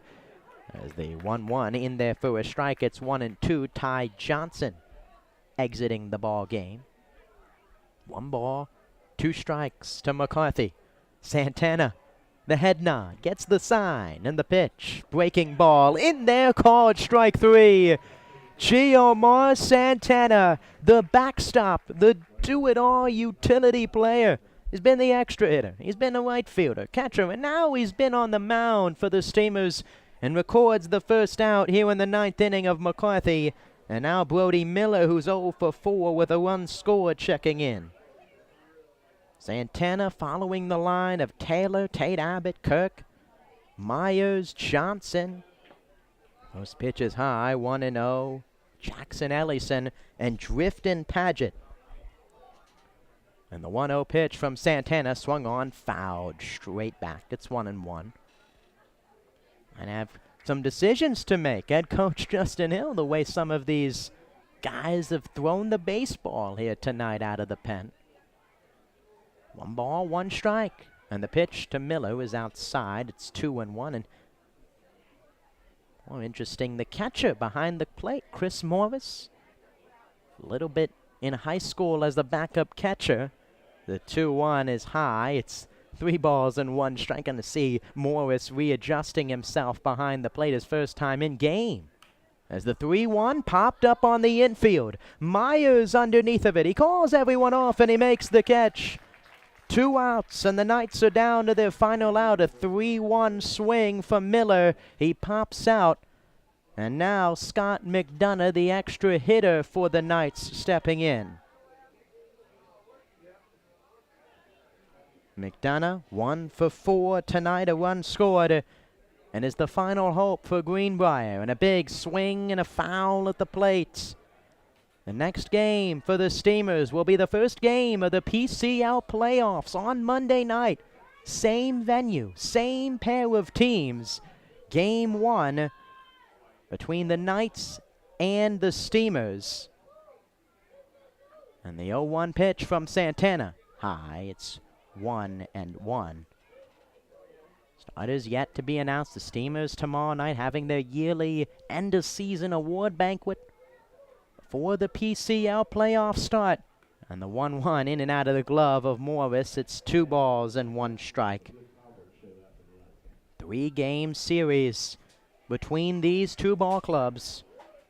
If everything holds standing here at the end of this one, Steamers have the regular season series.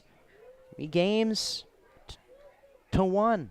2-1 pitch to McDonough, a big cut and a miss. And the Knights are down to their final strike. 2 balls, 2 strikes, 2 outs. Here in the top of the 9th. 11-7, Steamers lead. And the pitch. Breaking ball, cued foul. It's 2-2.